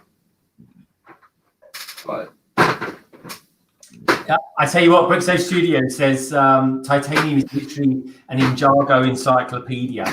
That's exactly why I got him on here tonight with Doc and Maniac as well, because they know a lot more about Ninjago than what I do, and I've always thought Titanium is my go-to guide for learning. Yeah, I'm definitely more experienced with Ninja, which was the castle sub theme before Ninjago, than Ninjago itself at this point. What was the main difference between that and Ninjago? Because they're both kind of aimed at the same market, but So I'm hearing a lot about it. Ninja came out in like mid '90s, and it's classified didn't as it come out late sub-theme of '90s? Castle. Well, like even Vikings is a sub theme of Castle. Just like a more historical aspect of it. It's not as much like fantasy like Ninjago is. So kind of have like this feudal Japan look to it. A lot more shogun and samurai based, with a couple ninja here and there. And a little bit more grounded in realism as far as, you know, the crafts that they use, the temples that are created. You know, some minifigures were on horseback. It didn't have as much variety as Ninjago does, clearly. But it is basically where the ninja hood started. That's one of the biggest things that carries over. And the early version of Lord Garmadon's Shogun helmet. Ah, again, it's good skills. Good skills. Mm-hmm. So, Cut the Craggle, we're having a deep talk about all things Ninjago at the moment. We are, and we've got the likes of Maniac for Bricks and Ninjago Doc and Titanium, obviously telling us all the bits and pieces and showing off their Ninjago skills, which is all good stuff. So, Joey, how many of the original Ninjago cards do you have? Oh, good question. I know I did a video on it at some point. I may have a few off count from them. You mean the Spinjitzu ones, or Yeah, like these. wait? Ninjago battle time. Wait, do you Throw mean- down. It's time to throw down. Throw it down. Oh, there it is. Yeah, Yeah. that's a really nice binder, actually. I have the Ninjago card collector binder. It's pretty small and doesn't hold a lot. Yeah, I have one too. It could probably hold all from 2012, but not every card. Exactly. Be like, I challenge you. Yeah, I showed this. I love those shorts for the Spinjitzu stuff. They were fun. And I actually wish at the time that I had someone to play it with because it was a really Me nice too. Lego game. We can play it now instead of hitting each other and knocking each other over. Whoever lasts the longest spinning, whoever spins the longest wins, and then you could use the cards. For That's the a other good part. idea. I challenge. I wish I had one. Dang it. Nowadays, they're not too hard to find. A lot of bulk bins of Lego have them pretty easily. Yeah. But Yeah, I I need got, the cards to boost my powers. I got maybe like 10 of them, 10 or 12 of them off of an eBay find. Mhm. But there were a bunch. And that basically allowed me to collect all of them, not just all of the 2012 releases. Right. Otherwise, I never would have had the 2011 spinners. So, did the cards come inside the sets, or could you buy them separately? They came inside the sets. Came inside the sets. Oh, Yeah. And then And in what 2012, set? they had it where it's like a booster pack, so you get a couple Yeah. of cards, you get a minifig, Yeah. and a couple accessories to add on to a spinner, but not enough for a spinner set. Yeah. Yeah. And based on what set you got it would give you it'd give you 4 battle cards. And I mean, there were a few repeats, like a couple duplicates, depending on what sets you got. Yeah. But Let's for the know most part, if anyone out there in the chat, because I've never collected those, and I'll be interested to know if anyone in the chat, especially all the boys in that from England, do you guys, and Wales, of course, sorry, Cut the Craggle. I want to know if you guys out there and collect these as well, because I've never seen them, but then I've not kind of looked for them. So, Brickzone, Cut the Craggle, have you got it? Hey, Flashpants, welcome along, mate. Good to have you here. Hey, Flashbacks. Okay, I'm getting a real Samurai Jack vibe from this minifigure already. All right, I don't know if that was intentional, but let's take a look. like Which the look figure? of is that Okino? oh yeah, with I'm that lost top Yeah, it knot. is. I'm gonna say yes. Yeah, it is. Yeah, it's pretty cool looking. There we are. Look at that. He looks quite mean. Has he got? I think he's got an alternative face as well, hasn't he? Yeah, Yep. he does. Very cool. Screaming face, which is pretty cool. I tell you what, that's a nice hairpiece on him as well. Yeah. I want to say. Oh, let me see. Yeah, it's actually enough where the tie in the middle of it can be used as a bar element. Yeah. Oh, check that. Skills, man. Skills. Somebody firing fire and ice in that picture. Fire and Earth. Fire and earth. Earth. That's called lava. That's right. Sand and fire. That's just glass. Yeah. So, have you got a favorite, Joey? Who's your favorite character from Ninjago? I'm gonna have to go with Jay as far as the Ninjago. Been, Oh man, we're all J fans. It's all about Kai. It's all about the Really? Kai. Dang you people. Sorry, I don't Doc. know why. I've always attached to him, like either just because of his comedy or just like early on he was an inventor. I kind of like those elements, and just I like blue. Like green is my favorite color, but I like blue better as their outfits. Yeah. Oh, I always okay. gravitate towards that. Yeah, no, Fine. But you do know that anytime they list the show, they'll always say the adventures of Kai first, and then they'll list everybody else. Kai, Jay, Right. blah blah blah, and then Lloyd's the last name. I mean that's like always the case in any in any media. The red one goes first because it's the most like eye catching. Look into my eyes, Doc. Yeah. Also, Hypnotism. It's blue hypnotism too. Oh There no. you go. they'll be the first ones to die as well, Doc. They're easy to shoot at. Yeah, like in Star Trek, the red shirts. Did you notice that when they went back and digitally remastered it, you'll notice that they recolored a lot of the red shirted people's shirts, so there are an equal number of red shirts, blue shirts, and gold shirts that just get randomly killed now. If you watch the original show on digital, yeah. Oh, but the effects have been cleaned up so nice. The Enterprise just looks so beautiful, and they added little extra digital footage, so some of the exterior space shots are a little bit longer than they were in the original show. They look really good. I think they've done a really good job of that because it's the 50th anniversary. I think they did all that, didn't they? Yep. And I got to say, the stories are very good. They still hold up to today very well. Yeah, some of them, and then some of them are just like, oh my god, you're like, yeah, this was dumb then, this is dumb now. like the giant space hand. Oh yeah. Now you're kind of, oh Lord, I think that's pretty cool, man.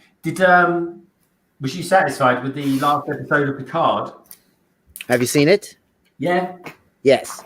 I thought, well, yes and no. I thought it all wrapped up too nicely with a bow on top at the end. It was just kind of like, oh, that wrapped up just too whatever. But according to some sources, because I watch a bunch of, those Trek channels and whatnot, when at the very end, the final shot, when the camera's panning through the ship or whatever, when 7 of 9 and Rafi are holding hands or whatever, I guess that was a moment improvised by the two actors. It wasn't in the script. Ah. Oh, cool. So it may not go anywhere. But I definitely hope that 7 of 9 joins the crew. Oh, I do as well. I really do. Because, I don't know. I thought it was a really good show. I thoroughly enjoyed it. Yeah, well, then the funny thing is, too, is just kind of like, Picard and then 7 of 9, the two people that were, taken over by the Borg or whatever, are going to be the surrogate mother and father of Elnor. Basically, they're going to be the ones that teaching him, how to control his emotions. Or are we just going to go with it? There's Hinkle. Hinkle says, is that Joey? Yep, he's got to do it in 3 separate messages.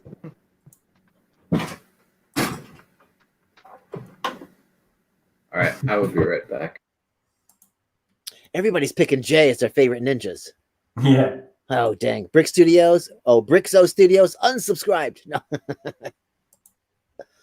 I like the Lloyd. Oh, Doc, spoilers. Oh, sorry. Well, but they were holding hands, so I mean, they live. Okay. That's the only spoiler. We didn't tell you anything about the plot. Yeah. Or and I said it wrapped up in a nice bow. I mean, other than that, I didn't say how it was wrapped up. Kevin's Right. You didn't actually say there was a body still attached to the hand.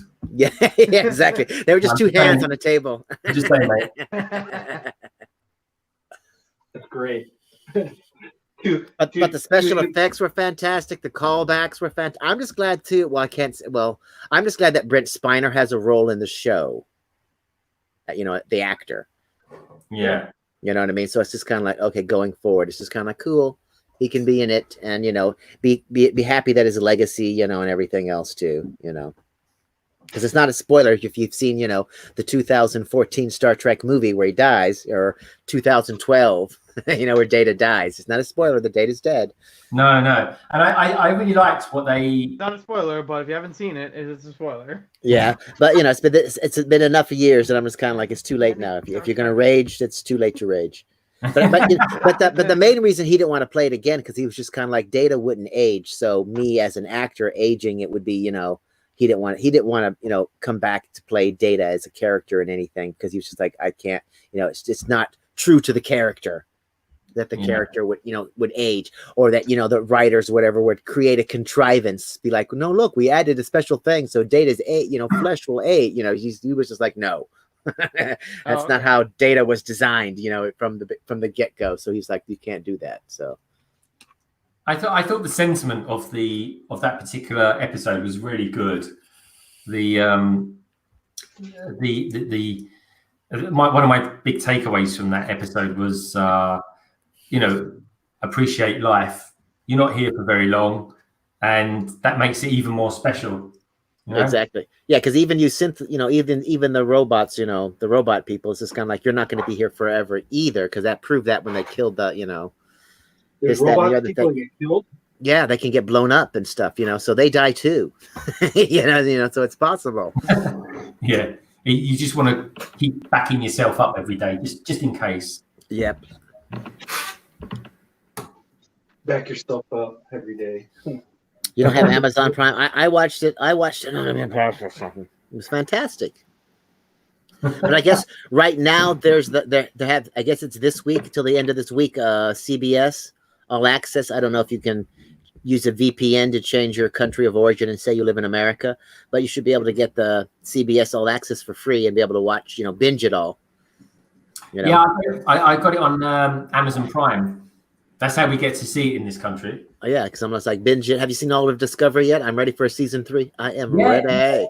Yeah, apparently there's a teaser trailer out for it at the moment. Oh, cool. Oh, okay, I'm gonna have to go look for that because I am hoping that they let Saru become the captain. It will be the first alien captain on a main series. It's kind of like he has earned it.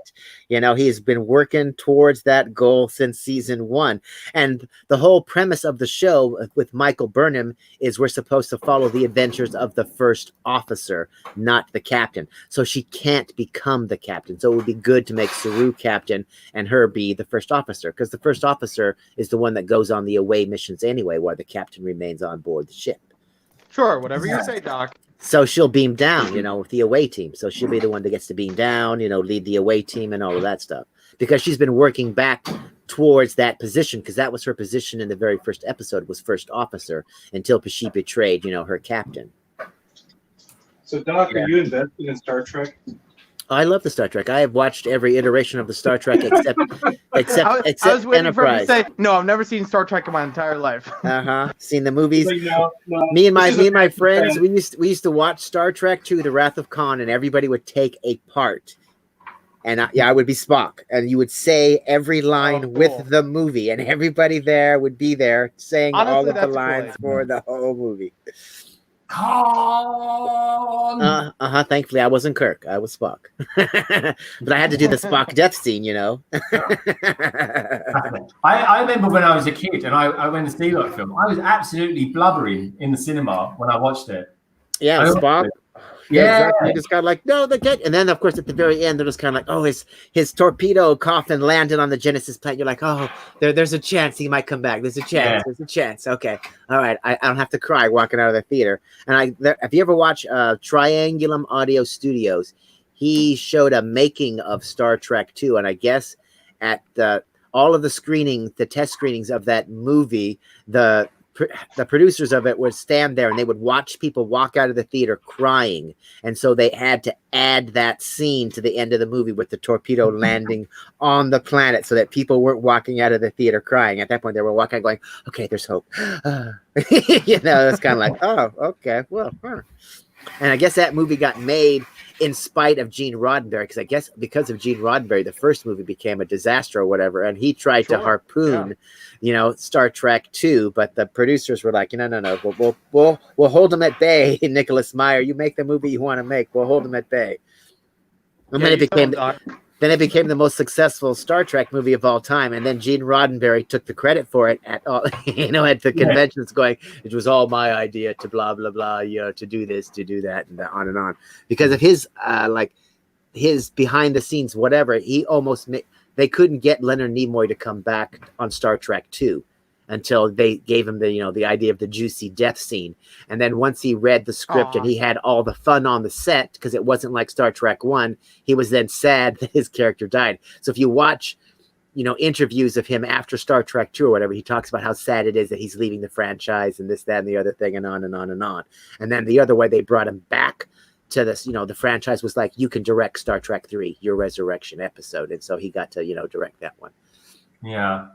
Yeah, Okay. do you know what do you think of Star Trek the Motion Picture? Because I'm actually quite a big fan of that movie. Because I saw it 2 times in the theater when it came out. Honestly, the director's cut is really good of it, but it's one of those movies whereby you can really appreciate the epicness that they went to bring that movie to the cinema. And I quite like it for the different uniforms as well. I mean, Kirk especially wears a really cool uniform that they always kind of look back on in the more recent Kelvin timeline movies. Yeah, well, that's kind of like how they changed the communicator to wrist based, and then that belt thing was actually some sort of medical or shield thingy, but they never did anything with it. Yeah. So I remember seeing it in the theater because my parents love Star Trek. And I was bored out of my mind the whole time. Yeah, the thing is with it... 15 minutes flying around the new Enterprise, I didn't care. It was just boring. But I will say this, it's kind of funny. It's almost like Star Trek, the odd-numbered or the even-numbered ones are great. The odd-numbered ones are sort of not great. It's like an inverse Indiana Jones. Indiana Jones' odd numbers are great. The even numbers are bombs. It's kind of that kind of idea. Yeah, you're right. Well, I always like look at Hollywood. I'm like, did nobody learn from Star Trek the motion picture? Fighting a cloud is not a way to go. And then you have Fantastic Four. They fought a cloud. The movie flopped. And then there was Green Lantern. He fought a cloud, and the movie flopped. So it's like you don't fight clouds in sci-fi movies. No, as an adult, I appreciate it a lot more. I think that if I was with my parents' generation and really followed along with it on the TV series, I would have liked it a lot. But for a kid, I think that's why Gen X or my generation really grabbed onto Star Wars, where, in the 60s, it was all about this utopian future that the flower children were going to bring about. There was no money. Everybody lived in peace and harmony. And then you had us Gen Xers where it's like, no, we're living under the threat of nuclear annihilation. The world is gritty. You got to fight for yourself. It's all dirty out here, the outskirts kind of thing. But so how's the chat going? What was that? I said, so how's the chat going? How is the chat going? The chat's going well. We've got Mr. Hinkle Draws. He says, I like that Leonard Nimoy. He has 2 biographies. I am not Spock, and later I am Spock. I suppose that's quite a good way of putting it. I guess it's a good one for a good bit of marketing ploy there, Kevin. I agree. Cut the Cradle says Angie Lee's Hulk also fought a cloud. Exactly. Fail. It's just kind of like it's got to be something real and tangible. You can't fight a cloud. That's why climate change is having such a struggle. You know what I mean? It's just kind of like, what? We're fighting a cloud? Give me a break. Yeah. Like, I is that why Terminator Salvation died? Is because Skynet was in the cloud? Yeah. Good call. I say that though, Doc. I do remember a film called The Fog, and that did particularly well. So does that count? Well, they weren't fighting again. I don't know. That was like a horror film. So horror films are different stories. In sci-fi, you expect to see the bad guy. You expect to see the bad guy taken down. When the bad guy's a cloud, it's just kind of like, what am I fighting? What am I seeing? He's punching a cloud. Really? Yeah. He's That's shooting true. an energy beam into a cloud. Wow. How can you punch him in the face? There's no face to punch. I think It's like, in the studio. you got a point Luckily, there. they averted that crisis, huh? Oh yeah, Cut the Cradle says in The Fog they weren't fighting the clouds; they were fighting what was in the cloud. That's right. yeah, they were monsters. Yeah. Yeah, I've actually got a model of. Doc. So here's the thing. I thought that we was going to have a throwback to Vija and the motion picture. That's where I thought the synthetics were going to have come from. Yeah, Synthetic? well, that's just like people were hoping there was going to be some link to the Borg or some other kind of a thing. And I'm just kind of like, you guys are just trying to make this more complicated than it is. You know, and it's just kind of like, that would just be too many balls juggling in the air to try to, like, you know, make the landing at the end and be like, ta-da, look at My all. eyebrows went up. You know, everybody's just going, what? A Maniac, you finished those already. Look at Yeah, that. because Boom. I don't know anything about Star Trek, so I was just like, I'll just keep building. I'm just because I don't know if you picked up on it. I was saying every once in a while during Doc's like overall history of Star Trek films, I was just like, sure, whatever you say. Yeah. I'll just go along with it. No, Doc, I didn't realise. I mean, you seem to really like it with a passion, and I play the game, you know. do you? Yeah, that's true. So, Doc, what do you reckon of the new ships? I thought that's the only thing I didn't like about that whole scene is when the fleet came in. Yeah. All the ships look the same. It's like a copy and paste. Yeah, What was your thoughts on that? I thought the exact same. Well, the Romulan fleet was a gigantic copy and paste too. Just like I can't remember who it was, Beyond Trek or somebody. They were like, they were breaking down the preview for the final episode of Picard, and every time they showed the ship scene, they were like, "Oh, I can't wait to see this. You know, this is a new ship and the blah blah blah." And I'm like, it's the same one that we saw, you know, in episode 3 or whatever. It's not a new ship. And you know, if you look at the little window, because you can see the window when it's flying toward us in space, I'm like, you can see how big it is. I'm like, this is not some gigantic battle cruiser. It's a tiny little, you know, warbird thing or whatever. Just like every time they showed the scene of Admiral O or General O or whatever you want to call her standing in front of the window and the chair was behind her, they were like, oh, somebody else is sitting in the chair. There's got to be somebody else that's going to be sitting in that chair. And it's just kind of like, I think she was just standing in front of the window for a dramatic moment. That was her chair. She's the captain of the ship. So everybody's going like, Sela's going to show up or whatever. And it's just kind of like, why would you guys? And like, Denise Crosby's not in the show. Okay, her name would be in the credits. It would have been leaked, you know, ages ago and on and on. And all of these crazy story ideas that people are just throwing on there. I'm just kind of like, no, that's her chair. She just stood up. That's all. You know, and she's standing in front of it. Now you guys are like conjecturing that the chair belongs to somebody else, and you know they're going to sit in it. It's just like, oh my god, just stop. So, what did you think of the new designs of the ships? Did you like them? Was you a fan? Well, the one that showed up at the well, spoilers, Kevin. Are we okay? Hey, do you mind us talking about it? But it looks just to talk about Picard. We won't, because I don't want to spoil it for you. But I thought you should. It looks just like one that's in Star Trek Online. Yeah, okay. Just like a lot of the things in the show, it's just kind of like, oh, I feel like that's, you know, for something from Star Trek. That looks very much like a ship from Star Trek Online, just like in the Kelvin universe. And then of course in Star Trek Online, once any kind of TV show or movie happens, every ship from that movie or TV show ends up in the game, either, you know, as a bad guy ship or as a hero ship that you yourself can fly. I hate Discovery because it's too flat, and I hate the hole in the saucer.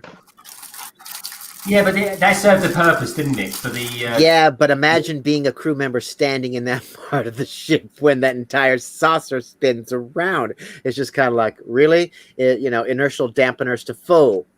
You know, it's just kind of like you're still gonna have to strap yourself in as it spins around, you know, to do the whole go through mushroom space, you know. So I just didn't, you know, it's just kind of like, and they got the, you know, I feel like they got the idea from Star Trek Online because they made a ship in Star Trek Online that had that thing, and any ship in Star Trek Online has to be approved by the same people that approve any of the starships for the CBS TV shows, because its own, you know, the copyright still goes through them. So anything that the game does has to be approved by CBS before it can come into the game. So there are starship designs that have been turned down by, you know, because we know some of the guys that make the models, you know, in the game or whatever, and they're like, there are cool designs that they have, you know, offered to CBS, and CBS has said no. And that sometimes it's because, oh, it's going to appear something similar like that. It's going to appear in a movie or something. But then, you know, there's only so many. Plus, you know, they, you know, take the stuff out of the old tech manuals and that kind of stuff. Yeah. See, I wish that nacelles, you know, were up a little bit more. You know what I mean? Yeah. And I hate the fact that they've decided to get rid of the neck or make the neck, low profile kind of a thing. The issue I have with this ship is nothing like the other ships in the fleet. Yes, especially because it's supposed to be an experimental blah blah blah prototype. There are only 2 made, on and on. But I just don't like them. The sails are too long. They're just tiny little things that are just odd about it. And that's why people keep saying it's a ship from the Kelvin universe. It's not in the Prime timeline, which Doomcock and the other people are all raging about. They hate Star Trek so much they're just rage, and I'm like, it's made for a new audience, and I'm sorry if you old men that are yelling at the new Star Trek people to get off your lawn. It's like they're not gonna. It's not your lawn. It's like it belongs to them, and if they want to take it in this direction, that's the direction they're going to take it in. Just like when people are saying, oh, they're Starfleet was never this bad or evil. It's just like, how many times in like the Next Generation did they have to, did Captain Picard and his crew have to stop an evil admiral and their dumbass plan? So I'm just kind of like, what are you people talking about? There were always bad admirals that were doing whatever, and the heroes took care of it. And now the shows we're not following the hero ship of the Federation, so they're not the one to stop the evil admiral. Sorry that they're part of the evil, whatever. Like in Discovery season 1, their captain was evil, and they didn't realize it until episode 8 or whatever, And that was the whole, gist of the first season, So it's just kind of like it's in there, and just the fact that it's highlighted more in the new series, and too many things blow up. They don't like that. There's not enough sitting around talking like in the original show. Because in the original show, every episode there'd be a scene at the conference table where they sat down and they discussed the problem of the week, before they sprang to minimal action, on the bridge or what have you. And you got to know all of the crew members. Where on Discovery, we basically just followed Michael Burnham, and you didn't really know, that you didn't even know the names of all the crew members until the final episode of the season. Yeah, I know what you're saying. Season 2 was miles better, especially with Captain Pike in it. Because once we had a nice captain, a good captain, and everything was, above board, and we were doing, happy missions, well, sort of happy missions. There was, more what people wanted. Just like people don't like, a lot of the old people don't like the fact that every episode ties to the next one. They want more, just one episode by itself kind of a thing. And I'm like, I can see the nostalgic, wanting of that kind of a thing.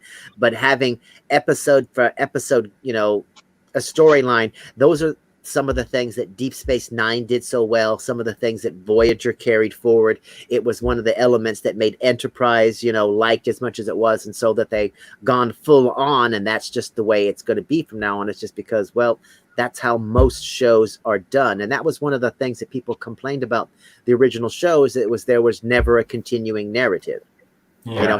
So on the one hand, we want the single episodes that I can watch in any order. It doesn't matter. But on the other hand, we were longing for something more, a deeper story. And so, now that they're getting it, they're all complaining that there's, too much things blowing up in the story, too much interconnectivity, and everybody's mad and sad all the time. Nobody's happy and all like, yay, things are great in the Federation. It's just like, yeah. Well, talking of stories, Maniac, Joey, the Duju 20 says, I got a package from Joey today. Oh, That's right. Are you a bricklinker now, Joey? No, it was something that Duju talked about when we were at Brick Fair, Alabama. He went to the LEGO store and was trying to get the Year of the Rat promotion, but they didn't have any left. I went to a LEGO store near me sometime after that convention, and I didn't even realize that I had enough for the Year of the Rat promotion. So I was like, you know what? I'm going to send along the Duju because I know that he wanted it, and I have no use for it. So I thought it would be all good for him. And, good for you. Yeah. I like it. So tell us a little, Joey, tell us a little bit about the sets you've got on your desk there. You've got some pretty good looking sets on there. Are we still talking about Ninjago, or is this a Star Trek stream now? No, this is about your Lego that's on there. And do you have the marble maze? Is that the marble maze? Yeah, the marble maze still needs some work. I got it incomplete a couple months ago, so I have to actually take that apart and rebuild some parts of it because it's like cracking in the middle. But I'll fix that up sometime later. So I basically set up all the Lego idea sets that I currently own except for the women of NASA, because I think they're in space right now in what I call the Lego cosmos of the Lego room. That's just where something goes and it's never seen again, but I know it's there. It's a raptor star, all I know. Is there a dinosaur skeleton threatening that lady in the bathroom? No, that's not a bathroom. That's an astronomy classroom. Oh, okay. So the black and white tile floor. There's the research institute. There's the marble maze. The Flintstones. DeLorean is tucked away behind the Ninjago Gamers Market. There's the exosuit. The birds. The ship in a bottle. # the poor. And can we see the birds? The old fishing store and the Ecto 1 from. Can we see the birds close up? Yeah, sure. I'll just move. Yeah, I was going to say that as well because I've never actually seen those birds. Yeah, exactly. I was like, let's see those. Not gonna lie. And then that old fishing house, because that old fishing house looks cool. It's one of the best. I mean, they're all good in their own ways, and that's going to be a video for some point in the near future. Possibly this Tuesday, actually. Yeah, guys and girls in the chat, let us know what your favourite sets are as well. And you never know, one of the sets that Joey's got on his desk there might be one of your favourites. But because I know shameless plug. Well, we're all about plugging each other here, so to speak, Joe. And tell us about these bird ones because can you actually was it those? One set? So the birds, I at first didn't really think too much of it when it came out, but I looked at it a little bit more over time, and I thought there were a lot of really cool building techniques in it. I like that it's just an accurate version of a hummingbird, a robin, and a blue jay. I actually did a little bit of tweaking to it to hold the robin and the blue jay onto there because the hummingbird sits fine on its own with the trans clear bar element in the middle, whereas the other two, they have a Technic axle that just kind of runs through the stand and doesn't really hold it in place. So all I did, I took like a few extra pieces from a set or two and just fit a little tiny bushing in between those so that it's not an illegal connection, but it does push it up a little bit, but it still connects just fine. It doesn't really affect it too much from the front, but it still keeps it held on in place. Did they all three come in the same set, or were they each individual sets? They were all in the same set, I think around either $40 or $50 US retail, and they're all printed pieces for the scientific names of each of the birds. There's a lot of really cool dark blue along the blue jay. There's a couple, dark green pieces in here and break things up for the hummingbird. So I think it's pretty neat to build. My sister actually built 2 out of 3 of these. Like I brought it home and she immediately wanted to build it. And she's not really a Lego fan. So I found that really exciting because my family, my sister and my mom definitely love birds. That's why you hear in the background of my videos so often. But I thought this was more for them because I knew that they were going to appreciate these from the bird perspective, and I was going to appreciate it from like the building technique. So I got to build just wow. So Joey, can I ask what theme did those come from? What do you mean? What thing? What theme did they come from? Oh, theme. I think said what thing. I mean, like it came in a box. It came from the Lego Ideas theme. So somebody actually did have designs of different animals, mostly bird oriented. And there is a Lego Hub set, which I know that Brickstar has talked about on his channel, that has more options of brick-built birds. They have things like a swan in there. They're really cool, but it's not something I need to get all of them, at least for right now. Joey, can I ask you a question about the birds? We lost TJ. Bye, TJ. See you later, TJ. Thanks for coming. Bye, DJ. Yeah, no, I got a question for you. Do you like? And I guess they didn't sell too well, which is why they're not about anymore. But the Forma, the Lego Forma. Were you a fan of that at all? Because it like not. I like the idea. TJ's still here. Is he in the green room? What? I'm sorry, Joey. Can you check the green room? Good point. Sorry, I will bring him back. Yeah, you can take me off if you need to. Yeah. No. My Wi-Fi dropped out for a second. My internet sometimes acts up. So. Yeah. Sorry, Joey. Continue. I like the idea of Lego Forma. I just didn't know what they were really going for. Because it's like it was kind of making it like a Kickstarter, a little bit less like Lego Ideas, where it's like, oh, we'll only make as many copies if we can actually get this thing funded, sort of thing. And while I do like the shark as a model and just having like different options of changing it, I didn't actually pick up the Lego Forma set. I'm thinking at some point it would be cool to build, but I'm sure I can wait indefinitely for that. Yeah. Yeah. I just didn't know if they were gonna do more with it, like what kind of. It's hard to judge on just one Lego set what they were going for, like as far as the building techniques or the system of pieces. You know, is it going to be more Technic? Is it going to be more system? I don't know. Yeah. Yeah. No, I think that's a fair point. Actually, does anyone in the chat, any boys and girls out there, did you ever buy any of those Forma? I like the idea of it. It's just not necessarily something I would personally collect because I'm into so many other things. Basically, if I was gung ho about it at the time, it would basically be because it's a niche, obscure Lego project, like something that's experimental, which I always like to see from Lego. But I feel like the notoriety of that would have just overridden like the actual, the thing about the model. You know, like it could have been any model. I probably would have been more invested just because of that aspect of it. Yeah, no, that's a fair point, I think. Brixo Studios says in the chat, Ship in a Bottle is one of those sets that has eluded me, and I really want it.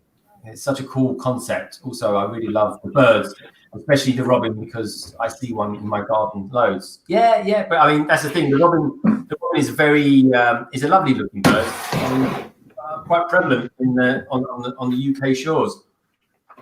Yeah. Hey, I used to get them a lot of the time in my old house. I also like the hummingbird because as far as the build goes, they actually make most of this upside down and then have a couple pieces like rounding out the back of it. So it's very smooth.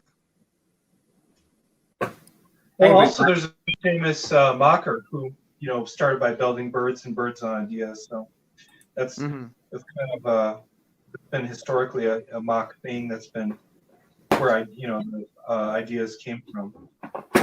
Nice. I can't remember. He's in the Lego house as well. I can't remember his name, but he was on that documentary.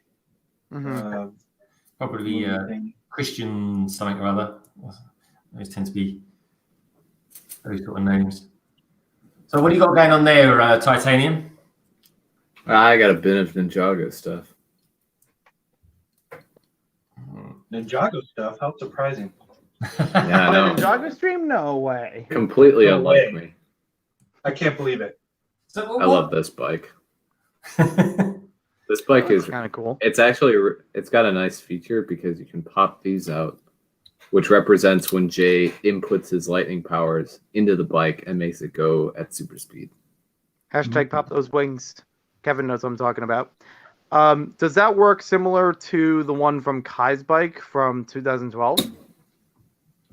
Not really. This is more like you have to actually lift this up and then fold the lightning out. Oh, I see. Whereas I remember Kai's that one bike having a like little bit more like a technical orientation to it. Yeah, that had more of like a little pop out. Did you, Titanium J, did you ever have Jay's Stormjet, the original one, not the Legacy? It's funny you should mention that. I have it right here. Oh, there we go. So, is it just me, or is it always a problem about those wings popping out when you press the back of it? Because I've never really gotten it to move that much. Well, I just tried it and it didn't work well. Oh, so I mean, I know that the photos like on the set make it more sensationalist, where it's like, oh, the whole thing spreads out. It never got like halfway. Well, I mean, I can get it to spread out, but only if I actually physically move the wings. Right. Yeah. Like it doesn't do it by itself for me. Okay. So. Okay, good. I was afraid I probably built it wrong or something. Unless I built it wrong too. We both built it wrong, but the same way.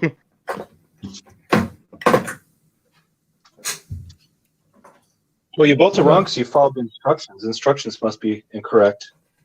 Yeah, they must be. I think at the time what I did was I changed the elastic on the band on the back of it so that it would force it to spread out. Because that's basically how it works. Is like it holds it in by an elastic, and then by unclipping something by the button press, that's how it spreads the wings. Have Lego actually ever issued instructions and they've been like mega wrong with it? Yeah. Have they ever done that, Jerry? Have they ever come out with some sort of set and the instructions have been like absolutely terrible on it? Oh yeah, I actually found 2 of them recently. Actually, No way. What for the Lego Star Wars fans, you might be familiar with this one. The Attack on Starkiller base set. It has Rey and Kylo Ren, and it's like a small vignette where you can unfold it. There's an error with the instructions where it has one step printed ahead of another one. So when you're reading it through, it looks like you take pieces off of it and then put them back on through a couple of steps. And that same thing I've seen through another Lego set. I'm trying to remember which one it was. It was one of the Lego movie sets. Oh, the Shimmer and Shine Sparkle Spa. The big like glass looking one from Lego Movie 2. It does the same thing, and I found that twice in my live stream when I was building that. Oh no, a live stream nightmare. Yeah, luckily I caught it right away, so it wasn't like too much to go back and fix it. But it's another point docking against it because it was hard for me to get into that set, and with those kinds of problems in the instructions, it's not winning any points for me. I've also heard of some sets where it's like they show 1x3 space and you're supposed to fit a 1x4 in there or something like that, where it's like a bigger piece than the space actually allows. Yeah. I think I've seen one. I keep seeing the thumbnail float around on YouTube where it's like putting a 1x2 masonry brick over a flame piece. Yeah, I've seen that recently as well. That must be quite a well-known one. I think someone's using that thumbnail, aren't they? And they go for about the top 10 mistakes that Lego have made on their instructions. Right. They made one video about it, and then they had like 10 more mistakes, something like that. Then I'm gonna. But yeah, it happens every once in a while. Okay, Moto. Well, look, I think we've had a pretty good run here on the stream tonight. I think it's. I think we can all probably maybe wind down just a tad. What do you reckon, guys? You okay? Is that all okay with you, Doc? Yeah, I'm all good. Okay. Yeah. Well, look. I was going to show you this crazy junction, though. All right, go ahead. Talk us through. Oh, wow. I just want to say, Brixo Studios. He says, right, I got to go to sleep. See everyone and Greg, London Bridge Bricks. I'll email you about stream tomorrow. All right, dude. Brixo, Brixo Studios. Good to come by, mate. Take care and sweet dreams and all that. Don't forget, everyone. Anyone who's in the UK, by the way, the clocks go forward tonight, so we all lose an hour's sleep. So do remember that.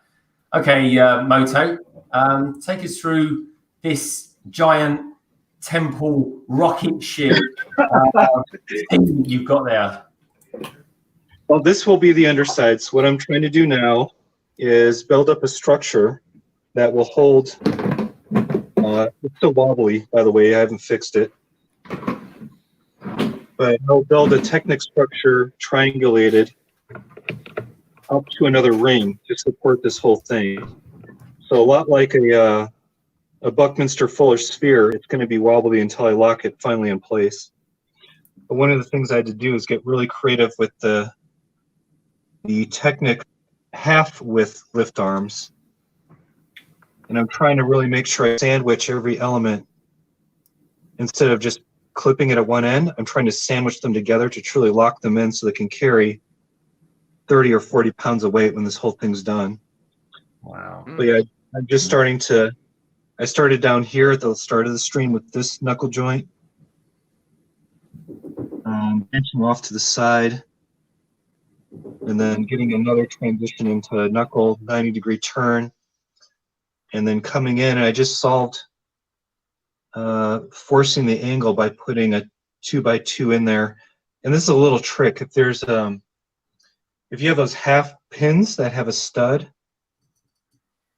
and you force them in side to side, you can use a lightsaber wand in between that hollow stud to grip and get a ridiculous pin. It's even stronger than a tick pin in there.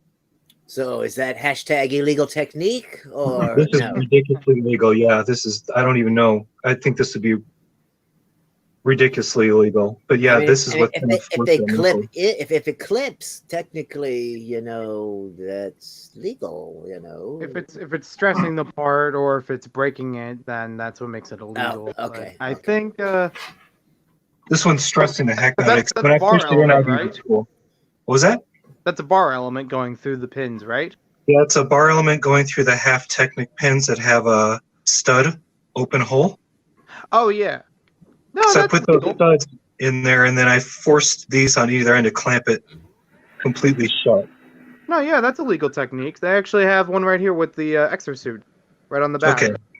Okay. So maybe it is, and then yeah, I'll keep working this weekend and start doing some more little work to eventually lock this all in place to about here in a nice diameter, and then it'll be time to take that railroad track off and take it apart, transpose everything onto this railroad track, and then eventually reuse it as a base, so I can have this nice little Fabergé egg thing floating on a nice little Buckminster frame. Mm-hmm. But yeah, that's kind of what I was doing while you guys were talking.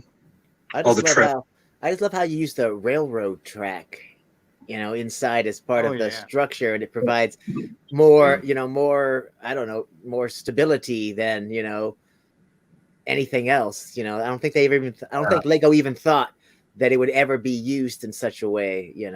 It's the only way to get a perfect diameter. You get a perfect diameter out of a railroad track, you get a perfect circle. So Right, if you're going to build circular, you might as well start with something that is a perfect circle.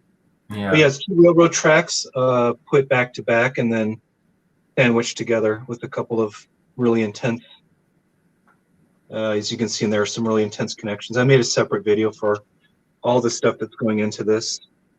All right, I'm gonna do the average parent who has Lego thing, and I'm gonna ask, that outer frame, you made that by yourself? That wasn't from instructions? It wasn't from instructions. I just made. If you go back and rewatch the live stream, you'll see that there's no structure when we started recording. I mean, like the way all the red points come together and like how it splits out. That's incredible. Like that's a what can I say? I have a weird textual mind when it comes to this stuff. So are you always into techniques? No. I just, it started when I built the big spaceship. I said, you know what, I'm going to build the biggest spaceship possible. Technic is always the way to go if you want strength. Yeah. And I started to build rings, and once I started to build rings, then it kind of cascaded from there. But yeah, it's not always rings. It can be. I'll pull a phone over here. You can see a lot of the fins and stuff are just triangulated. Mm-hmm. So that's just the way to go strong. I mean, this is just basic engineering structure 101, is you triangulate all your trusses. Yeah, I need instructions. I've heard that triangle is an engineer's brand. Yeah. Oh, hi. There's Titanium. Hello. Anyway, yeah, thanks for letting me just sit here and listen to Star Trek and Ninjago. Sorry about that. Sorry, Lego fans. They asked. Well, okay, yeah. Bye. Bye. Bye, Moto. Bye. Moto's leaving. Bye. Well, look, guys. First and foremost, thank you for making it a cracking live stream tonight. I'd like to thank Ninjago Doc. Thank you. You're welcome. It's been great to have you here. Titanium J52 for all your Ninjago know-how. You are the guru of Ninjago, my friend, in our community. And of course, special thanks to you as well, Joey.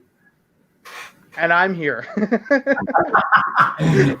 He made it. That's all that matters. I like that where it's like Doc had something special and Titanium J had something special. And thank you, Joey. It's fine. The intro.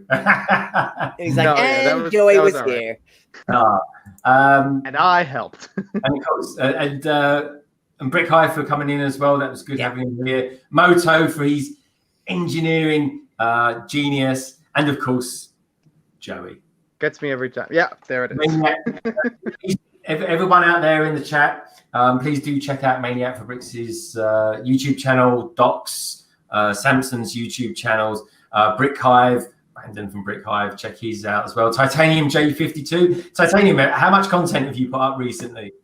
Not much recently, but I'm gonna try and get some out pretty soon. Oh, He Well- keeps threatening us with a video. He keeps He threatening. But you See, know, that's why you got to ring that bell so you guys will know when the next video comes out.